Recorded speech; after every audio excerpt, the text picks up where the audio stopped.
दंडवत माता जी प्रणाम हरे दंडवत कृष्ण माता प्रणमालु। जी, दंडवत प्रणाम। हरे कृष्ण माताजी दंडवत प्रणामाలు माताजी దండవత్ ప్రణామం అండి దండవత్ ప్రణామం ఇంకా అందరూ हरे మ్యూట్ అండి माता जी दंडवत प्रणामालु। హరే కృష్ణ हरे ప్రభుజీ దండవత్ ప్రణామం हरे అందరూ कृष्ण माताजी दंडवत प्रणामालु।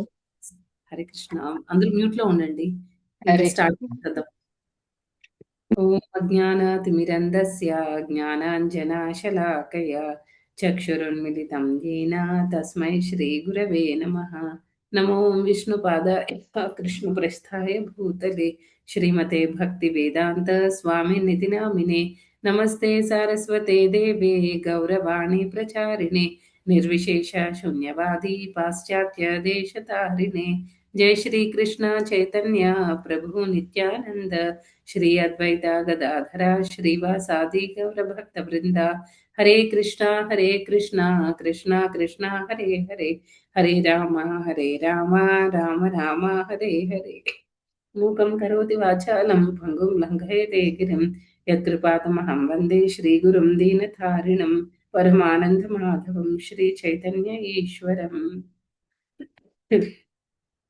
जगद्गुरु श्री प्रभुपाद की जय। पत्सपाल जगताक स्वामी गुरु महाराज की जय। ఈరోజు మనం క్లాస్ని స్టార్ట్ చేసుకునే ముందు కీర్తన చేసి అప్పుడు క్లాస్ స్టార్ట్ చేద్దామండి.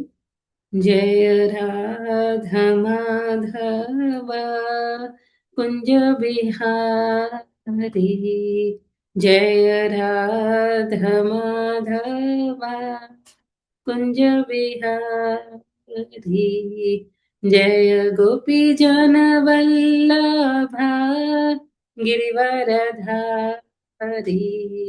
जय गोपी जन वल्लभा जय गिरिवरधारी यशोदनन्दन व्रज जनरञ्जन यशोदनन्दन व्रज जनरञ्जन यमुनतीरवनचारी यमुनतीरवनचारी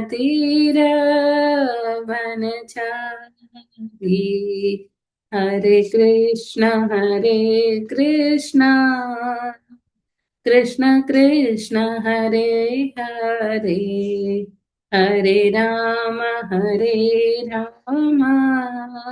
राम राम हरे हरे हरे कृष्ण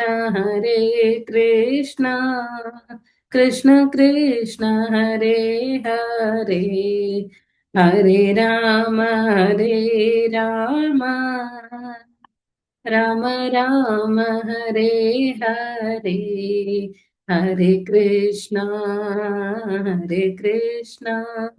कृष्ण कृष्ण हरे हरे हरे राम राम राम हरे हरे हरे कृष्ण कृष्ण कृष्ण हरे हरे हरे राम राम राम हरे हरे हरे कृष्ण कृष्ण कृष्ण हरे हरे हरे राम राम राम हरे हरे जय राधा माधव राधे जय राधा गोपीनाथ राधे जय जगन्नाथ जय बलदेवा सुभद्रमाई जय सुदर्शना नित्य गौर हरि बोल नित्य गौर हरि बोल जय जय प्रभुपाद जय जय प्रभुपाद जय जय गुरुदेव जय जय गुरुदेव। हरिनाम संकीर्तन की जय, राधा गोपीनाथ की जय, जगन्नाथ बलदेव सुभद्रा मैया की जय, सुदर्शन भगवान की जय, वामन देव की जय, जगत दृष्टि प्रभुपाद की जय, पंडित पावन जगतार स्वामी महाराज की जय. హరే కృష్ణ మాతాజీ దండత్ ప్రణామం. హరే కృష్ణ అండి, దండవత్ ప్రణామం. హరే ఈరోజు కృష్ణ మనం మాతాజీ దండవత్ ప్రణామాలు. ఈరోజు మనం ఆ, నాలుగవ స్కందం నుండి 29వ అధ్యాయం 62 నుంచి శ్లోకాలు చూద్దామండి. 4th క్యాంటో 29వ అధ్యాయం 62వ శ్లోకం అండి. మనం ఒకసారి ఆ అధ్యాయం అంతా ఒక్కసారి రీక్యాప్ చేసుకుందాము. ఏం నేర్చుకున్నాము ఇంతవరకు అని. ఇది ప్రాచీన బర్హికి నారద ముని ఇస్తున్న ఇన్స్ట్రక్షన్స్ అన్నమాట. ప్రాచీన బర్హికి నారద ముని ముందు పురంజన స్టోరీ చెప్పారు. ఆ పురంజన స్టోరీలో ఒక్కొక్క క్యారెక్టర్ గురించి ఫస్ట్ 7 శ్లోకాల్లో ఎక్స్ప్లెయిన్ చేశారనమాట. అంతేకాకుండా ఇంకా 9 ద్వారాల గురించి చెప్పారు. తర్వాత ఇంకా మొత్తం 25 శ్లోకాల వరకు ఆ ముందు చెప్పిన స్టోరీకి సంబంధించి పురంజనుడు అంటే ఎవరు, అది మన దానిలో దేన్ని ఇండికేట్ చేస్తుంది, ఆయన భార్య అంటే ఎవరు, తర్వాత 9 ద్వారాలు ఏంటి, తర్వాత పురంజనుడికి మగ స్నేహితులు, ఆడ స్నేహితులు అందరూ వాళ్ళు దేన్ని రిప్రజెంట్ చేస్తారు, తర్వాత ఒక పాముకి 5 తలలు ఉండడం అది దేన్ని రిప్రజెంట్ చేస్తుంది, అవన్నీ విషయాలు కూడా మనం మొదటి 25 శ్లోకాల్లో చూసామన్నమాట. తర్వాత 26 నుంచి 33వ శ్లోకం వరకు నారద ముని ఏంటంటే ఈ మెటీరియల్ ఎగ్జిస్టెన్స్ గురించి, భౌతిక ప్రపంచంలో మన దాని గురించి మొత్తం అంతా ఎక్స్ప్లెయిన్ చేశారనమాట. జీవుడికి అతని గుణాలని బట్టి రకరకాల దేహాలు వస్తాయి అని చెప్పేసి, తర్వాత ఇంకొక మంచి అనాలజీ చెప్పారు. అదేంటంటే జీవుడు ఎలాగైతే కుక్క ఒక ఇంటి నుంచి ఇంకొక ఇంటికి తిరుగుతూ ఉంటుందో, అలాగే ఏంటంటే జీవుడు కూడా రకరకాల దేహాలని తీసుకుంటూ అతను తిరుగుతూ ఉంటాడు, రకరకాల దేహాల్లో అతను తిరుగుతూ ఉంటాడు అనే విషయం చూసాము.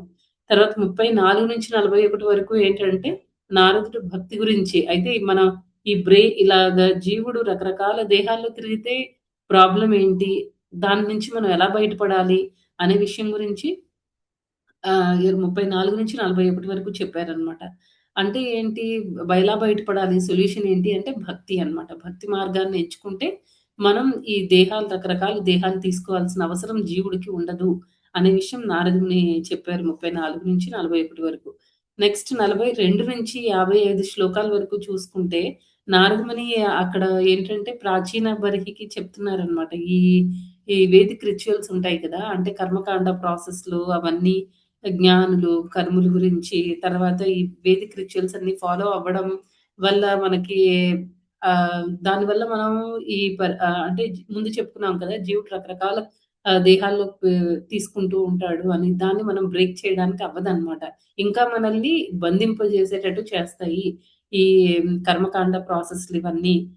దానికి బదులు ఏం చెప్తున్నారంటే లాస్ట్ 3 శ్లోకాల్లో, అంటే 49 నుంచి 51 ఆ శ్లోకాల్లో ఏం చెప్తున్నారంటే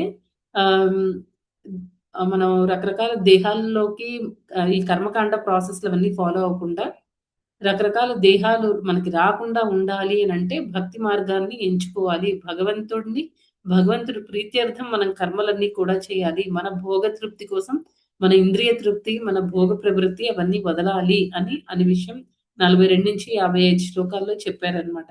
నెక్స్ట్ 56 నుంచి 59 శ్లోకాల్లో మళ్ళీ ప్రాచీన బర్హి కొన్ని క్వశ్చన్స్ అడిగారు, ప్రశ్నలు అడగడం జరిగింది. అవి ఎలా ఉంటాయి అంటే, ఎలాగ మనకి ఈ దేహం అంతా కూడా మనకి కర్మ అనేది మనకి రిజల్ట్ రాకుండా ఉండేటట్టు ఎలా చేయాలి? ఇప్పుడేంటి, మన కర్మకాండ ప్రాసెస్ చేస్తే మన కర్మ బంధనాల్లో చిక్కుకుంటున్నాం కదా, మనకి ఆ కర్మ అనేది నెక్స్ట్ లైఫ్‌లోకి ఎలా క్యారీ ఫార్వర్డ్ అవుతుంది? ఈ దేహం నశించిపోతుంది కదా, మరి కర్మలు మాత్రం ఎలా మనతో ఉంటున్నాయి? అవెలా నెక్స్ట్ జన్మలోకి వచ్చేస్తున్నాయి? ఇలాంటి ప్రశ్నలన్నీ 56 నుంచి 59 శ్లోకాల వరకు ప్రాచీన బర్హి అడిగారనమాట. నెక్స్ట్ 60 నుంచి 79 వరకు వాటి ఎక్స్‌ప్లనేషన్ ఇస్తున్నారనమాట. ఎలాగ మనకి దేహం అంతమైపోయిన తర్వాత కూడా, అంటే ఈ స్థూల శరీరం మనకి నశించిపోయిన తర్వాత కూడా ఎలాగా కర్మ అనేది క్యారీ ఫార్వర్డ్ అవుతుంది, ఇంకొక సూక్ష్మ శరీరం వల్ల మనకు ఉపయోగం ఏంటి, ఎలా జరుగుతుంది, దాని ఎక్స్ప్లెనేషన్ అంతా కూడా నారదుని చెప్పారనమాట. అయితే ఈ రోజు ఈ సెక్షన్ మనం చూస్తున్నాం అనమాట, ట్రాన్స్మైగ్రేషన్ ఆఫ్ ది సోల్. ఎలాగా ఆ, ఆత్మ ఒక దేహం నుంచి వేరే దేహానికి ఎలాగా హ్మ్. మారుతుంది అనే దాని గురించి అన్నమాట. 79 వరకు ఉన్నాయి. కాకపోతే ఈరోజు మనం 62 నుంచి, last week already 2 shlokas cover అయ్యాయి. ఈ వారం మనం 62 నుంచి 68 శ్లోకాలు, 7 శ్లోకాలు చూస్తున్నాం అన్నమాట. అయితే ఇక్కడ ఎస్పెషల్లీ నారదముని ఏంటంటే ఈ సోల్, ఈ ఆత్మ ట్రాన్స్మైగ్రేట్ అయినప్పుడు, ట్రాన్స్మైగ్రేషన్ అంటే ఏంటండి, మనం ఎలా అయితే పాత బట్టలు వదిలేసి మన మన మనం ఏం చేస్తాం, బట్టలు పాత పడిపోతే చిరిగిపోతే ఆ బట్టలు వదిలేసి వేరే బట్టలు వేసుకుంటాం కదా. మనం భగవద్గీతలో శ్లోకాలు చదివాం కదా. అయితే అది ఎలా జరుగుతుంది ఆ ట్రాన్స్మైగ్రేషన్, ఎలా అయితే మనం మన బట్టల్ని, పాత బట్టల్ని వదిలేసి కొత్త బట్టలు వేసుకుంటామో, అలాగే మన ఆత్మ ఏం చేస్తుందండి, ఉన్న శరీరాన్ని, శిథిలమైపోయిన శరీరాన్ని వదిలేసి ఏం చేస్తుంది, నెక్స్ట్ ఇంకొక దేహంలోకి ఆత్మ అనేది ఎంటర్ అవుతుందన్నమాట. అలా ఎంటర్ అయ్యేటప్పుడు ఏం జరుగుతుంది, మనం భగవద్గీతలో ఏం నేర్చుకున్నాం, మనకి 2 రకాల శరీరాలు ఉంటాయి. ఒకటి స్థూల శరీరము, ఇంకోటి సూక్ష్మ శరీరం అని. ఆ స్థూల శరీరమేమో మనకు కనిపిస్తున్న బాడీ అన్నమాట, మనకు కనిపిస్తున్న శరీరము అంటే పంచభూతాలతో తయారైన శరీరం. అది కాకుండా మనకి సూక్ష్మ శరీరం అని కూడా ఉంటుందన్నమాట. అది దేనితో తయారు చేయబడుతుందంటే మైండ్, ఇంటెలిజెన్స్ అండ్ ఫాల్స్ ఇగో, అంటే మనస్సు, బుద్ధి, అహంకారం, మిథ్యాహంకారం అన్నమాట. ఈ 3 వాటితో తయారు చేయబడుతుంది. అయితే నారదముని ఇక్కడ 60 నుంచి 79వ శ్లోకాల్లో ఏం చెప్తున్నారంటే, ఇప్పుడు ఇలా మార్పు చెందేటప్పుడు ఆత్మ ఒక దేహం నుంచి వేరే దేహానికి వెళ్ళేటప్పుడు మైండ్ యొక్క పాత్ర ఏంటి, మన మనస్సు యొక్క పాత్ర ఏంటి అనే దాని గురించి ఈ 60 నుంచి 79 శ్లోకాల్లో చాలా డీటెయిల్డ్ గా చెప్పారనమాట. ఇప్పుడు మీరు ఏమంటారు, ప్రభుపాద రాసిన భాష్యం కానీ లేకపోతే శ్లోకాలు కానీ చూస్తే అన్ని ఒకదానికొకటి రిలేటెడ్ గా రిపీటెడ్ పాయింట్ పదే పదే చెప్తున్నారు అని మనకు చాలా అనిపిస్తుంది అనమాట. మన శ్లోకాల్లోకి వెళ్లే ముందు ఎందుకు అలా పదే పదే సేమ్ పాయింట్ ని, మైండ్ పాత్ర ఏంటి అనే దాని గురించి ఎందుకు అంత డీటెయిల్డ్ గా అన్ని శ్లోకాల్లో నారదముని చెప్పారు. తర్వాత మన ప్రభుపాదుల వారు కూడా రిపీటెడ్ గా కొన్ని పాయింట్స్ రాశారనమాట, మైండ్ చాలా ఇంపార్టెంట్ అని. ఏంటి మైండ్ యొక్క పాత్ర అంటే, ఇప్పుడు మనం ఇందాక ట్రాన్స్మైగ్రేషన్, ఒక దేహం నుంచి ఇంకొక దేహానికి ఆత్మ ఎలాగా వెళ్తుంది అని అంటే సూక్ష్మ శరీరం ద్వారా వెళ్తుంది అనమాట. అయితే ఆ సూక్ష్మ శరీరంలో ఉన్న ఆ 3 ఎలిమెంట్స్ ఉన్నాయి కదా, మనస్సు, బుద్ధి, అహంకారం, ఈ 3 కదా. దానిలో ఈ మైండ్ ఏం చేస్తుందంటే అది స్టోర్ హౌస్ లాంటిదన్నమాట. మనం ఎప్పటినుంచో చేసిన ఎన్నో ఎక్స్‌ప్రెషన్స్‌ని, ఎన్నో వాటినన్నమాట, మన ఎక్స్‌పీరియన్సెస్‌ని, తర్వాత ఎన్నో వాటిని, మన పూర్వజన్మల్లో ఎన్నో జన్మల్లో చేసిన వాటన్నిటిని కూడా అది స్టోర్ చేసుకొని ఉంచుకుంటుందన్నమాట. అది అంటే ఇప్పుడు ఇలా మైగ్రేషన్ జరుగుతున్నప్పుడు ఒక దేహం నుంచి వేరే దేహానికి ఆత్మ వెళ్ళేటప్పుడు ఎవరు ఆత్మను తీసుకొని వెళ్తారు అంటే ఈ సూక్ష్మ శరీరమే అన్నమాట. మైండ్, బుద్ధి, మనస్సు, బుద్ధి, అహంకారం అనేది సోల్‌ని తీసుకొని వేరే బాడీలోకి ఎంటర్ అవుతుందన్నమాట. అలా ఏంటంటే అలా వెళ్తుంది కాబట్టి మనకి ఈ మైండ్ అనేది చాలా చాలా ఇంపార్టెంట్ అన్నమాట. ఆహ్, అంటే ప్రీవియస్ జన్మల్లో చేసేవన్నీ కూడా అది హోల్డ్ చేసుకొని ఉంచుకుంటుందన్నమాట. ఎప్పుడైతే వేరే దేహానికి వెళ్తుందో, అంటే సటిల్ బాడీ, ఈ సూక్ష్మ శరీరం అనేది ఇండిపెండెంట్‌గా ఎప్పుడు వర్క్ అవ్వదు. దానికి ఒక గ్రాస్ బాడీ ఉండాలి. అంటే స్థూల శరీరం అనేది కంపల్సరీ ఉండాలి. ఉంటేనే ఆత్మ, బుద్ధి, మనస్సు ఇవన్నీ కూడా ఆహ్, వర్క్ అవుతాయన్నమాట. శరీరం లేనప్పుడు ఈ సూక్ష్మ శరీరం అనేది ఏమి చేయడానికి అవ్వదు. అలా ఈ 62 నుంచి 68 శ్లోకాల్లో చూస్తే మొత్తం ఈ మనస్సు అనేది చాలా చాలా స్ట్రెస్ చేశారనమాట. అందులో ఈ 62వ శ్లోకంలో ఏం చెప్తున్నారు అంటే, ఎందుకు మనకి నెక్స్ట్ జన్మ అనేది ఎందుకొస్తుంది అనే దాని గురించి చెప్పారు. నెక్స్ట్ జన్మ అనేది ఎందుకొస్తుందో మనం ఈ శ్లోకంలో చూద్దాం. ఆహ్, నేను శ్లోక చదువుతాను. ఎవరైనా ట్రాన్స్‌లేషన్ చదవండి మాతాజీ. హరే కృష్ణ మాతాజీ. ప్రేయర్స్ అయిపోయాయి మాతాజీ. ప్రేయర్స్ అయింది మాతాజీ. ఫస్ట్ ప్రేయర్స్ చేసి తర్వాత థ్యాంక్ యూ మాతాజీ. మిస్ అయ్యాను, సారీ మాతాజీ. హరే కృష్ణ. నో ప్రాబ్లమ్ మాతాజీ. ఇప్పుడు మనం 62వ శ్లోకం చూద్దాం. మమైతే మనసా యద్యద్ అసావహం ఇతి బ్రువన్ గృణీయాత్ తత్పుమాన్ రాద్ధం కర్మయేన పునర్భవః. ఎవరైనా హరే ట్రాన్స్లేషన్ కృష్ణ చదవండి. మాతాజీ. హరే కృష్ణ. హరే నేను కృష్ణ. ఇది నేను ఇది నేను అది ఇది నా కర్తవ్యము కనుక దీనిని చేసే తీరుదును అనడి దేహాత్మ భావనలో జీవుడు శ్రమించుచుండును. ఇవన్నీయును మనోకల్పిత భావనలే. ఆ కర్మలన్నీయు తాత్కాలికమైనవే అయినను భగవత్ కరుణచే జీవుడు తన మనోకల్పితములను నెరవేర్చుటకు అవకాశమును బడసి వేరొక దేహమును పొందుచుండును. హరే కృష్ణ. హరే కృష్ణ మాతాజీ. ఈ శ్లోకంలో ఏం చెప్తున్నారంటే మనకి ప్రభుపాదుల వారి భాష్యంలో అలా మనం కొన్ని పాయింట్స్ చూద్దామండి. అయితే మనకి ఈ దేహం అనేది ఫస్ట్ ఆఫ్ ఆల్ మనకి ఎందుకు వస్తుందండి? మనం ఏ కర్మ చేసినా చాలా వరకు మనం ఎలా ఆలోచిస్తాము? మనం ఎప్పుడు కూడా ఈ బాడీలీ ఐడెంటిటీలో ఉంటాం అన్నమాట. నేను స్త్రీని, వాళ్ళు పురుషులు, తర్వాత నేను భారతీయుడిని, లేకపోతే నేను ఇలా బెంగుళూరులో ఉంటున్నానను, లేకపోతే ఆంధ్రాలో ఉంటున్నాము. ఇలా మన ప్లేస్ నుంచి, లేకపోతే నేను అమెరికన్‌ని, నేను ఇండియన్‌ని, ఇలా మనం రకరకాల ఈ బాడీలీ ఇంప్రెషన్స్‌తో ఉంటున్నామనమాట. ఇవన్నీ ఇక్కడ ఈ శ్లోకంలో ఏం చెప్తున్నారు? ఇవన్నీ కూడా మెంటల్ ఇంప్రెషన్స్, అంటే మానసికమైన కల్పనలు మాత్రమే. మనం ఏవైతే ఆలోచిస్తున్నామో అవన్నీ ఏంటంటే ఆ కర్మలన్నీ కూడా టెంపరరీయే. ఎప్పుడైతే మనం ఈ భగవంతుడి కృపకి మనం పాత్రులమవుతామో అప్పుడేమవుతుందంటే మనకి ఈ బాడీలీ కాన్సెప్ట్ నుంచి మనం బయటపడతామనమాట. అయితే జనరల్‌గా మనం చూసుకుంటే ఇక్కడ ఏం చెప్తున్నారంటే ఈ శ్లోకంలో మనం ఈ బాడీలో ఉన్నంత కాలం ఏదో ఒక కర్మ చేస్తూనే ఉండాలన్నమాట.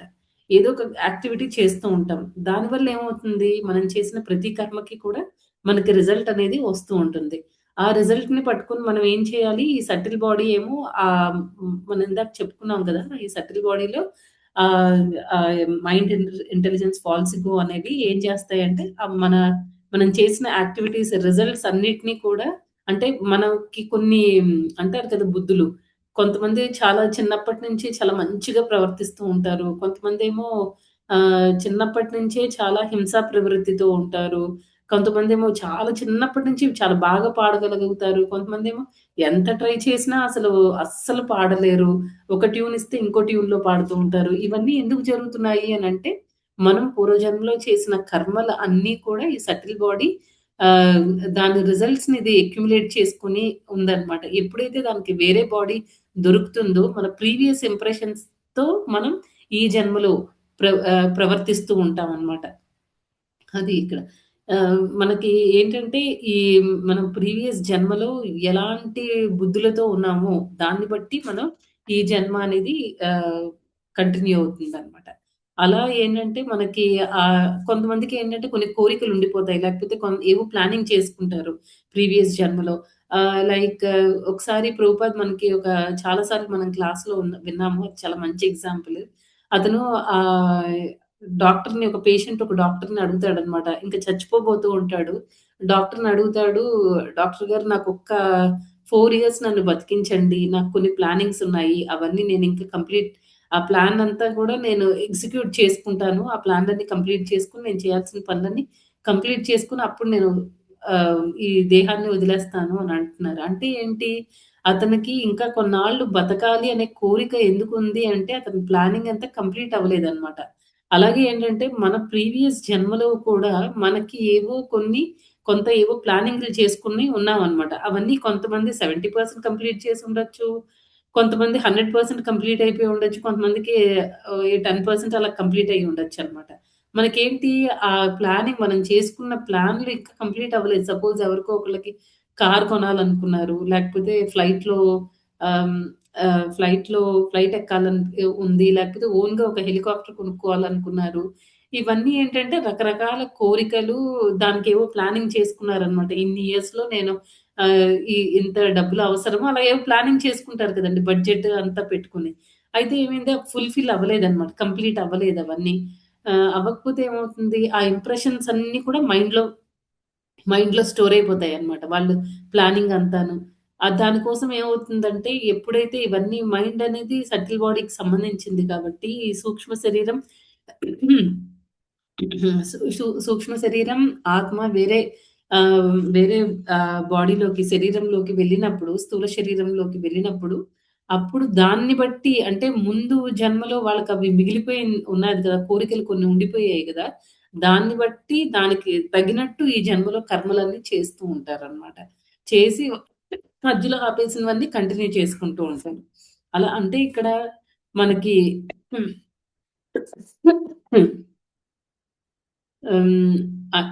అంటే మనకి ప్లానింగ్‌లు అవన్నీ ఉండడం వల్లే మనకివన్నీ జరుగుతున్నాయి అని చెప్తున్నారనమాట. ఏమన్నా ప్లాన్‌లవి ఫుల్‌ఫిల్ అవ్వకపోతే, కంప్లీట్ అవ్వకపోతే ఏమవుతుందంటే భగవంతుడు ఇంకొక ఆప్షన్ ఇస్తాడనమాట. సర్లే ఇంకొకసారి ఇంకో జన్మ తీసుకో. ఎందుకంటే మనం చనిపోయేటప్పుడు గూడా అవే మానసికమైన కల్పనల్ని మనం మనసులో పెట్టుకొని బాడీ వదిలేస్తామనమాట. అంటే ఇదంతా ఏంటి, నాన్ డివోటీస్ గురించి చెప్తున్నారనమాట. ఎవరైతే భక్తి మార్గంలో ఉండరో అలాంటి వాళ్ళు ఏ రకంగా ప్రవర్తిస్తారు? ఎందుకు ఇన్ని జన్మలొస్తున్నాయి? అని దాని గురించి మనకి డీటెయిల్డ్‌గా చెప్తున్నారు. ఎప్పుడైతే మనకి ఇంకొక బాడీ వస్తుందో, మనం పూర్వజన్మలో వదిలేసిన ఆ ప్లానింగ్‌లంతా కంటిన్యూ చేసుకుంటూ, మళ్ళీ కంటిన్యూ చేస్తామనమాట లైఫ్‌ని. అయితే భగవంతుడు ఎలాగ క్యారీ ఫార్వర్డ్ అవుతాయి? మైండ్‌కి అన్నీ గుర్తుంటాయా అంటే, అక్కడ మళ్ళీ భగవంతుడు ఏ రకంగా హెల్ప్ చేస్తాడు అనంటే, దానికి ప్రభుపాదుల వారి భాష్యంలో ఒక శ్లోక ఇచ్చారనమాట. సర్వస్య చాహం హృది సన్నివిష్టో మత్తస్మృతిర్జ్ఞానం అపోహనం చ. ప్రభుపాదుల వారు ఏం చేస్తారండి, భగవంతుడు ఏం చేస్తాడు మనకి వేరే దేహానికి వెళ్ళేటప్పుడు ఆహ్, ఆహ్, ఆ జ్ఞానం అనేది, స్మృతి అనేది ఇస్తాడనమాట. దానివల్ల భగవంతుడు ఆ స్మృతి అనేది ఇవ్వడం వల్ల వేరే దానిలోకి వెళ్ళాక మనం మళ్ళీ పూర్వజన్మలో చేసిన దాన్ని బట్టి ఈ జన్మలో మన ప్రవర్తన అనేది ఉంటుందనమాట. కొంతమందికి ఏంటి ఆహ్, ఈ గాల్లో ఎగరాలనిపిస్తూ ఉంటుంది. గాల్లో బాగా కోరిక ఉంటదనమాట. మనకు వాళ్ళని చూస్తే విచిత్రంగా ఉంటుంది. నీళ్ళు చూస్తే దూకేయాలి, స్విమ్మింగ్ చేసేయాలి. అలాగా అంత బాగా వాళ్ళకి ఎలా అయినా సరే చేయాలి అని అనిపిస్తూ ఉంటుంది. అంత ఇంట్రెస్ట్ ఎక్కడి నుంచి వస్తుంది అనంటే, పూర్వజన్మలో వాళ్ళకి ఆ కోరికలు ఉండడం వల్ల. ఈ జన్మలో అవే కంటిన్యూ అవుతాయి. నెక్స్ట్ ఇంకా 63వ శ్లోకం. హరే కృష్ణ మాతాజీ. 63 హరే కృష్ణ మాతాజీ వర్ణనే. యథా నుమీయతే చిత్తం ఉభయైరింద్రియే హితైః ఏవం ప్రాగ్దేహజం కర్మ లక్ష్యతే చిత్తవృత్తిభిః. చదవండి హరే మాతాజీ. కృష్ణ మాతాజీ. జీవుని చిత్తమును జ్ఞానేంద్రియ కర్మేంద్రియ కలాపములచే తెలుసుకొనవచ్చును.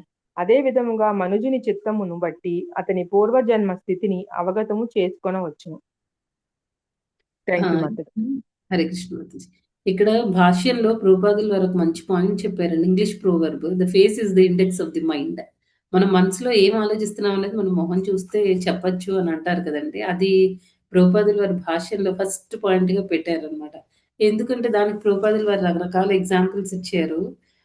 ఇక్కడ ఎలా ఉంటుందంటే ఎవరైనా కొంతమంది చాలా కోపంతో రగిలిపోతూ ఉంటారనమాట. అసల చిన్న విషయాలకి కూడా చాలా ఎక్కువ కోపం వచ్చేస్తూ ఉంటుంది. కొంతమందేంటంటే చాలా ప్రశాంతంగా కనిపిస్తూ ఉంటారు. ఇవన్నీ ఎలాగా అంటే ఆ కోపాన్ని మన ఇంద్రియాలని వాడుకొని ఆ కోపాన్ని రకరకాలుగా ఎక్స్‌ప్రెస్ చేస్తూ ఉంటారనమాట. ఆ కోపం ఒకవేళ కొంతమందికి అంటే ఈ మైండ్, మన ఇంద్రియాలు సింక్‌లో ఉంటాయి. మైండ్ ఎలాగా ఆలోచిస్తూ ఉంటే దాన్ని బట్టి ఇంద్రియాలనేవి నడుచుకుంటూ ఉంటాయన్నమాట. ఎప్పుడైతే ఒక మనిషి కోపంగా ఉంటాడో అప్పుడేమవుతుంది, నాలుక అనే ఇంద్రియం మీద కోపం పనిచేస్తే ప్రభుపాద ఏం చెప్తున్నారంటే, నాలుక అనే ఇంద్రియం కోపం అనేది నాలుక అనే ఇంద్రియం మీద పనిచేస్తే నాలుక ఏం చేస్తుందండి? శాపనార్థాలవి పెడుతుందనమాట. కోపంగా ఉండేటప్పుడు అదే చేస్తారు గదండీ! కొంతమంది ఉంటారు. కోపాన్ని అస్సలు కంట్రోల్ చేసుకోలేరు. ఆ టైంలో వాళ్ళు ఏం మాట్లాడతారో, ఏం చేస్తారో, ఏదైనా చేసేయొచ్చనమాట వాళ్ళు. కోపాన్ని కంట్రోల్ చేసుకోలేక. దానివల్ల చాలా చాలా నష్టం జరుగుతుంది. అదే కోపము కాళ్ళ మీద కనుక పనిచేసిందనుకోండి, అప్పుడేమవుతుంది? ఎవరో ఒకళ్ళని తన్నడమో ఏదో ఒకటి చేస్తారనమాట కోపంలో. ఒకవేళ అదే చేతుల మీద పని చేస్తే ఏమవుతుంది, ఎవరో ఒకళ్ళని కొడతారు ఆ టైంలో. అంటే గొడవలు చేయడం అవన్నీ చేస్తూ ఉంటారనమాట. అయితే ఇవన్నీ ఈ సెకండ్ శ్లోకాలో ఏంటంటే, మన ప్రీవియస్ జన్మని మనం ఎలాగ అర్థం చేసుకోవచ్చు. ప్రీవియస్ జన్మ అనేది నిజంగా ఉందా అంటే ఉంది. ఉంది కాబట్టే మనకి లేకపోతే చిన్న పిల్లల్ని చూస్తే వాళ్ళు ఇప్పుడు మీరు చూసే ఉంటారు కదా! ఒక గొంగళి పురుగులు అవి ఉంటాయి కదా! చిన్న చిన్న పురుగులు, లేకపోతే చీమలు అవి ఉంటాయి. ఆ చీమ కుట్టదు, ఏమీ అవ్వదు. దాని పని చేసుకుంటూ అలా వెళ్ళిపోతూ ఉంటే పిల్లలొచ్చి దాన్ని ఇలా తీసుకుంటారు, ఇలా నలిపేస్తారనమాట. లేకపోతే కర్ర పుల్లలతో గుచ్చి చంపడం ఇలా రకరకాలుగా చేస్తూ ఉంటారనమాట. కొంతమంది పిల్లలు ఏం చేస్తూ ఉంటారంటే పురుగుల్ని చూడగానే భయపడిపోతారు. లేకపోతే అనవసరంగా వాటికెందుకు ఇబ్బంది పెట్టడం అని చెప్పేసి వాళ్ళు దాటుకుంటూ వెళ్ళిపోతారనమాట. ఎందుకు ఇలా అంత చిన్న పిల్లల్లో ఎందుకు ఒకళ్ళకి చాలా హింస ప్రవృత్తి వచ్చింది. కొంతమందేమో చాలా ఆహ్, ఎందుకు వాటికి హాని చేయకూడదు, చీమకు కూడా హాని చేయకూడదు అని చాలా సాఫ్ట్ నేచర్‌తో ఉంటారు. ఇవన్నీ ఎలా వస్తున్నాయి అనంటే, ఇవన్నీ మనకి అంటే ముందు ఏదో ఉంది. ముందు ఒక జన్మ అనేది ఉంది కాబట్టి, దాన్ని బట్టి ఇప్పుడు మనం నడుచుకుంటున్నాం అనమాట. అలా ఈ కోపం అనే యాస్పెక్ట్‌ని తీసుకుంటే, మనకి ఇన్ని రకాలుగా పనిచేస్తుందనమాట. కొంతమందికి కోపం వచ్చినప్పుడు కంట్రోల్ చేసుకోలేక వేరే వాళ్ళని కొడతారు, తంతారు, నోటికొచ్చినట్టు మాట్లాడుతూ ఉంటారు. అదే మనం ఈ ఇదంతా ఎవరు చేస్తారండి? భక్తి మార్గంలో లేనప్పుడు. ఎప్పుడైతే వాళ్ళు భక్తి మార్గంలోకి వస్తారో అప్పుడేమవుతుందంటే ఈ నాలుకతో హరే కృష్ణ మహామంత్రాన్ని చాంటింగ్ చేస్తారనమాట. హరే కృష్ణ, హరే కృష్ణ, కృష్ణ కృష్ణ హరే హరే, హరే రామ హరే రామ రామ రామ హరే హరే. హరే అది చూడండి అదే నాలుక. ముందు అదే నాలుక ఉంది. భగవంతుడు మనకు భక్తిలోకి రాగానే వేరే నాలుక ఇవ్వలేదు. వేరే కాళ్ళు ఇవ్వలేదు. వేరే చేతులు ఇవ్వలేదు. అన్నీ అవే. అదే మనిషి మనం. కాకపోతే ఏంటంటే ఆ వాడుకునే విధానంలో తేడా వచ్చిందనమాట. అంటే ఇప్పుడు ఇవన్నీ ఇంత ఇప్పుడు కోపం అప్పుడెలా నాలుకని వాడతారు? హరికృష్ణ మహామంత్ర చెప్పడానికి. తర్వాత కాళ్ళనేమో భగవంతుడి కోసం నృత్యం చేయడానికి వాడతారు. ఇదంతా ప్రభుపాదులు వారి భాష్యంలో చెప్పారండి. చేతులేం చేస్తారంటే 2 పైకెత్తి కృష్ణ ఇంక నువ్వు తప్ప మాకెవ్వరూ లేరు. కష్టం వచ్చినా, నష్టం వచ్చినా నన్ను ఏ కండిషన్‌లో అయినా పెట్టు. నువ్వే మాకు కావాలి. నీ ప్రొటెక్షన్‌లోనే మేముండాలి. నీ రక్షణలో నేను నా జీవితాన్ని గడపాలి అని మనం చేతులు 2 పైకెత్తి భగవంతుడి కోసం ప్రార్థిస్తామనమాట. ఇలా ఏంటంటే ముందుండేవి అవే, ఇప్పుడు ఉన్నవి అవే. కాకపోతే మనం యూజ్ చేసుకునే పద్ధతి మారిపోతుందనమాట. అయితే ఇది మనం కోపం అనే దాని గురించి చూసాం. ఇప్పుడు కొంతమందికి ఏంటంటే చాలా దానం చేసే ప్రవృత్తి ఉంటుందనమాట. ఆహ్, నేను చిన్నప్పుడు హరే కృష్ణ మాతాజీ. కొంచెం ఆగుదాం మాతాజీ, ఆగండి. అయిపోయింది నెట్ కట్ అయినట్టు. అంటే ఇల్లంతా మెయింటైన్ అవుతుందనమాట. అలాంటి పరిస్థితిలో ఆ అమ్మాయి బాక్స్ తీసుకొనొచ్చి అందరికీ ఆ అమ్మాయి బాక్స్ ఎంత తింటామండి బాక్స్‌లో స్టూడెంట్స్ కొంచెం తీసుకొని వస్తాం కదా! దానిలోనే ఆ అమ్మాయి అందరికీ అన్నీ ఇచ్చేసేదనమాట. ఆ అమ్మాయి దగ్గర ఏమున్నా సరే అందరికీ ఇచ్చేసేది. మళ్ళీ ఆ అమ్మాయికి అసలు ఏమీ లేదు. ఫ్యామిలీ బ్యాక్‌గ్రౌండ్ చూస్తే అసలు పరిస్థితి చాలా దారుణం అనమాట. ఇద్దరు పేరెంట్స్ ఇద్దరు పని చేస్తే కానీ ఇల్లు నడవదు. అలాంటి పరిస్థితిలో ఆ అమ్మాయి అందరికీ అన్నీ ఇచ్చేసేదనమాట. అంటే దానం చేసే ప్రవృత్తి అనేది కూడా మనకి పూర్వజన్మ నుంచి వస్తుందది కూడా. అందుకే వాళ్ళ దగ్గర ఏమీ లేకపోయినా అందరికీ అన్నీ ఇచ్చేయాలి. ఇది ఎవరికైనా ఏదైనా ఇస్తే బావుండేది అని ఆలోచిస్తారు. కొంతమంది ఎలా ఉంటారండి లక్షలు, కోట్లు ఆస్తులుంటాయి. కానీ ఎవరికైనా ఒక్క రూపాయి ఇవ్వాలంటే చాలా ఆలోచిస్తారు. వాళ్ళ కోసం మాత్రమే వాళ్ళు ఖర్చు పెట్టుకుంటారు. వేరే వాళ్ళకివ్వాలంటే వాళ్ళకిష్టం ఉండదు. ఇవన్నీ ఏంటంటే మనకి రకరకాల ఎగ్జాంపుల్స్ అన్నమాట. ఇవన్నీ మనకి పూర్వజన్మ అనేది ఉంది కాబట్టి, మనకి దాన్ని బట్టి మనం ఈ జన్మలో నడుచుకుంటున్నాం. ఈ జన్మలో చేసిన కర్మల్ని బట్టి మనం నెక్స్ట్ జన్మలో నడుచుకుంటాం అన్నమాట. ఇంకా ఈ రకంగా ఏంటంటే మనకి ఈ మనం ఎలాగ ఈ పూర్వజన్మని అర్థం చేసుకోవాలి అనంటే, మన ప్రతి మనం ఏదైనా కర్మ చెయ్యాలి అనంటే, మన ఇంద్రియాల ద్వారా ప్రభుపాదులు వారిక్కడ ట్రాన్స్‌లేషన్‌లో చెప్పారు కదా! మనకి 2 రకాల ఇంద్రియాలు ఉంటాయి. ఒకటి జ్ఞానేంద్రియాలు, ఇంకొకటి కర్మేంద్రియాలు అన్నమాట. ఈ 2 సెట్స్ ఆఫ్ సెన్సెస్‌తో ఇంద్రియాలతో మనం మన కర్మలన్నీ కూడా చేస్తూ ఉంటాం అన్నమాట. ఆ కర్మలు చేసేటప్పుడు మన మన మానసిక పరిస్థితి ఏంటి? మన చైతన్యం ఏంటి? అనేది అర్థమవుతుంది. దాన్ని బట్టి మానసిక ఇప్పుడు అదే ఇందాక మనం చెప్పుకున్నట్టు కొంతమంది పిల్లలు చాలా అహింసతో ఉంటారు. వాళ్ళని చూడగానే మనకు అర్థమైపోతుందన్నమాట. ఓకే. ఎలా అర్థమవుతుంది? వాళ్ళు చేసే కర్మల్ని బట్టి చేస్తున్నారు. ఆ కర్మలన్నీ ఎలా చేస్తున్నారు? ఇంద్రియాలని వాడుకొని చేస్తున్నారు. ఎప్పుడైతే వాళ్ళు అలాంటి కర్మలు చేసినప్పుడు మనకు అర్థమవుతుంది. ఓకే. వీళ్ళు ముందు జన్మలో వీళ్ళు చాలా హింసా ప్రవృత్తి కలిగి ఉంటారు. అందుకే అదే ఇప్పుడు కూడా క్యారీ ఫార్వర్డ్ అయ్యి, ఈ జన్మలో కూడా వాళ్ళు అలాగే ప్రవర్తిస్తున్నారు అని అర్థమవుతుందనమాట. అయితే ఇక్కడ మనం అర్థం చేసుకోవాల్సిన ఒక ఇంపార్టెంట్ పాయింట్ ఉంది. అయితే ఇప్పుడు ఎవరిలో అయినా ఏమైనా చెడ్డ లక్షణాలుంటే ఎప్పుడు మనం అవే చెడ్డ లక్షణాలతో కంటిన్యూ అవ్వాలా అనంటే అస్సలు కాదనమాట. ఎప్పుడైతే మనం భక్తి అనే మార్గాన్ని ఎంచుకుంటామో ఏమవుతుందంటే మనకు మెయిన్ పాయింట్ ఇక్కడ ఏంటి అంటే మైండ్‌లో ఉండే అక్యుములేషన్స్ అన్నీ చెప్పాను కదా! ఇందాక మైండ్ స్టోర్ హౌస్ లాంటిది. అన్నీ డంప్ చేసేస్తున్నాం అన్నమాట మనం. Negative qualities, negative thoughts, negative ఏమంటారు ఎక్స్‌పీరియన్సెస్ అన్నీ కూడా మనం దానిలో పడేస్తున్నాం అన్నమాట మైండ్‌లో. వాటన్నిటిని కూడా భగవంతుడి యొక్క భక్తి అనేది ఒక్కటే మార్గం. ఆ మార్గాన్ని ఎంచుకుంటే ఏమవుతుందంటే స్లోగా ఇందాక చెప్పాం కదా! నాలుక హరికృష్ణ మహామంత్రాన్ని జపం చేయాలి. కాళ్ళు భగవంతుడి మందిరానికి వెళ్ళడానికి వాడాలి. ఒక అంబరీష్ మహారాజు ఏ రకంగా అయితే ఆలోచించి ఆయన రాజయ్యుండి, గొప్ప రాజయ్యుండి ఆయన జీవితాన్ని చాలా సింప్లిఫై చేసుకొని భగవంతుడి భక్తిలో ఎలాగైతే పెట్టారో, ఎప్పుడైతే మనం కూడా మన ఇంద్రియాలన్నిటిని కూడా భగవంతుడి భక్తిలో పెడతామో, ఈ మైండ్‌లో డంప్ అయిపోయి ఉన్న అవన్నీ కూడా నెగెటివ్ క్వాలిటీస్ అన్నీ కూడా క్లియర్ అయిపోతాయి. నెగెటివే కాదు పాజిటివ్ అన్నీ కూడా క్లియర్ అయిపోవాలన్నమాట. అన్నీ భగవంతుడి భక్తి ద్వారానే క్లియర్ అవుతుంది. ఎప్పుడైతే మైండ్ అంతా క్లియర్ అయిపోతుందో, అంటే దాని అర్థం ఏంటంటే మన సటిల్ బాడీ ఇంకా ఉండదన్నమాట. మనకుండేది అప్పుడు ఓన్లీ గ్రాస్ బాడీ ఎలాగో మనం ఈ జన్మ అయిపోయిన తర్వాత మనకి ఎలాగైనా గ్రాస్ బాడీ పోతుందన్నమాట. ఉండే వల్ల సటిల్ బాడీ అంటే సూక్ష్మ శరీరము, తర్వాత ఈ ఆత్మ ఈ రెండే ఉంటాయి. స్థూల శరీరం ఎలాగో పోతుంది. మట్టిలో కలిసిపోతుందంటారు కదా! అలా. ఈ 2 వాటిని క్లియర్ చేసుకోవాలి అనంటే సూక్ష్మ శరీరాన్ని మనం జీరో చేసేయాలన్నమాట. లేకుండా చేసుకోవాలి. లేకుండా చేసుకోవడం అంటే ఏంటండి? కంప్లీట్‌గా దానిలో ఉండే థాట్స్‌ని అన్నిటిని కూడా క్లియర్ చేసి మన మైండ్‌లో ఒకే ఒక్కళ్ళు ఉండాలన్నమాట. అదేంటంటే కృష్ణుడు. కృష్ణుడికి సంబంధించిన కర్మలు. ఎప్పుడైతే మనం అలా ఉంటామో అప్పుడేమవుతుందంటే మనకంతా క్లియర్ అయిపోతుంది. తర్వాత ఇదండి శ్లోక.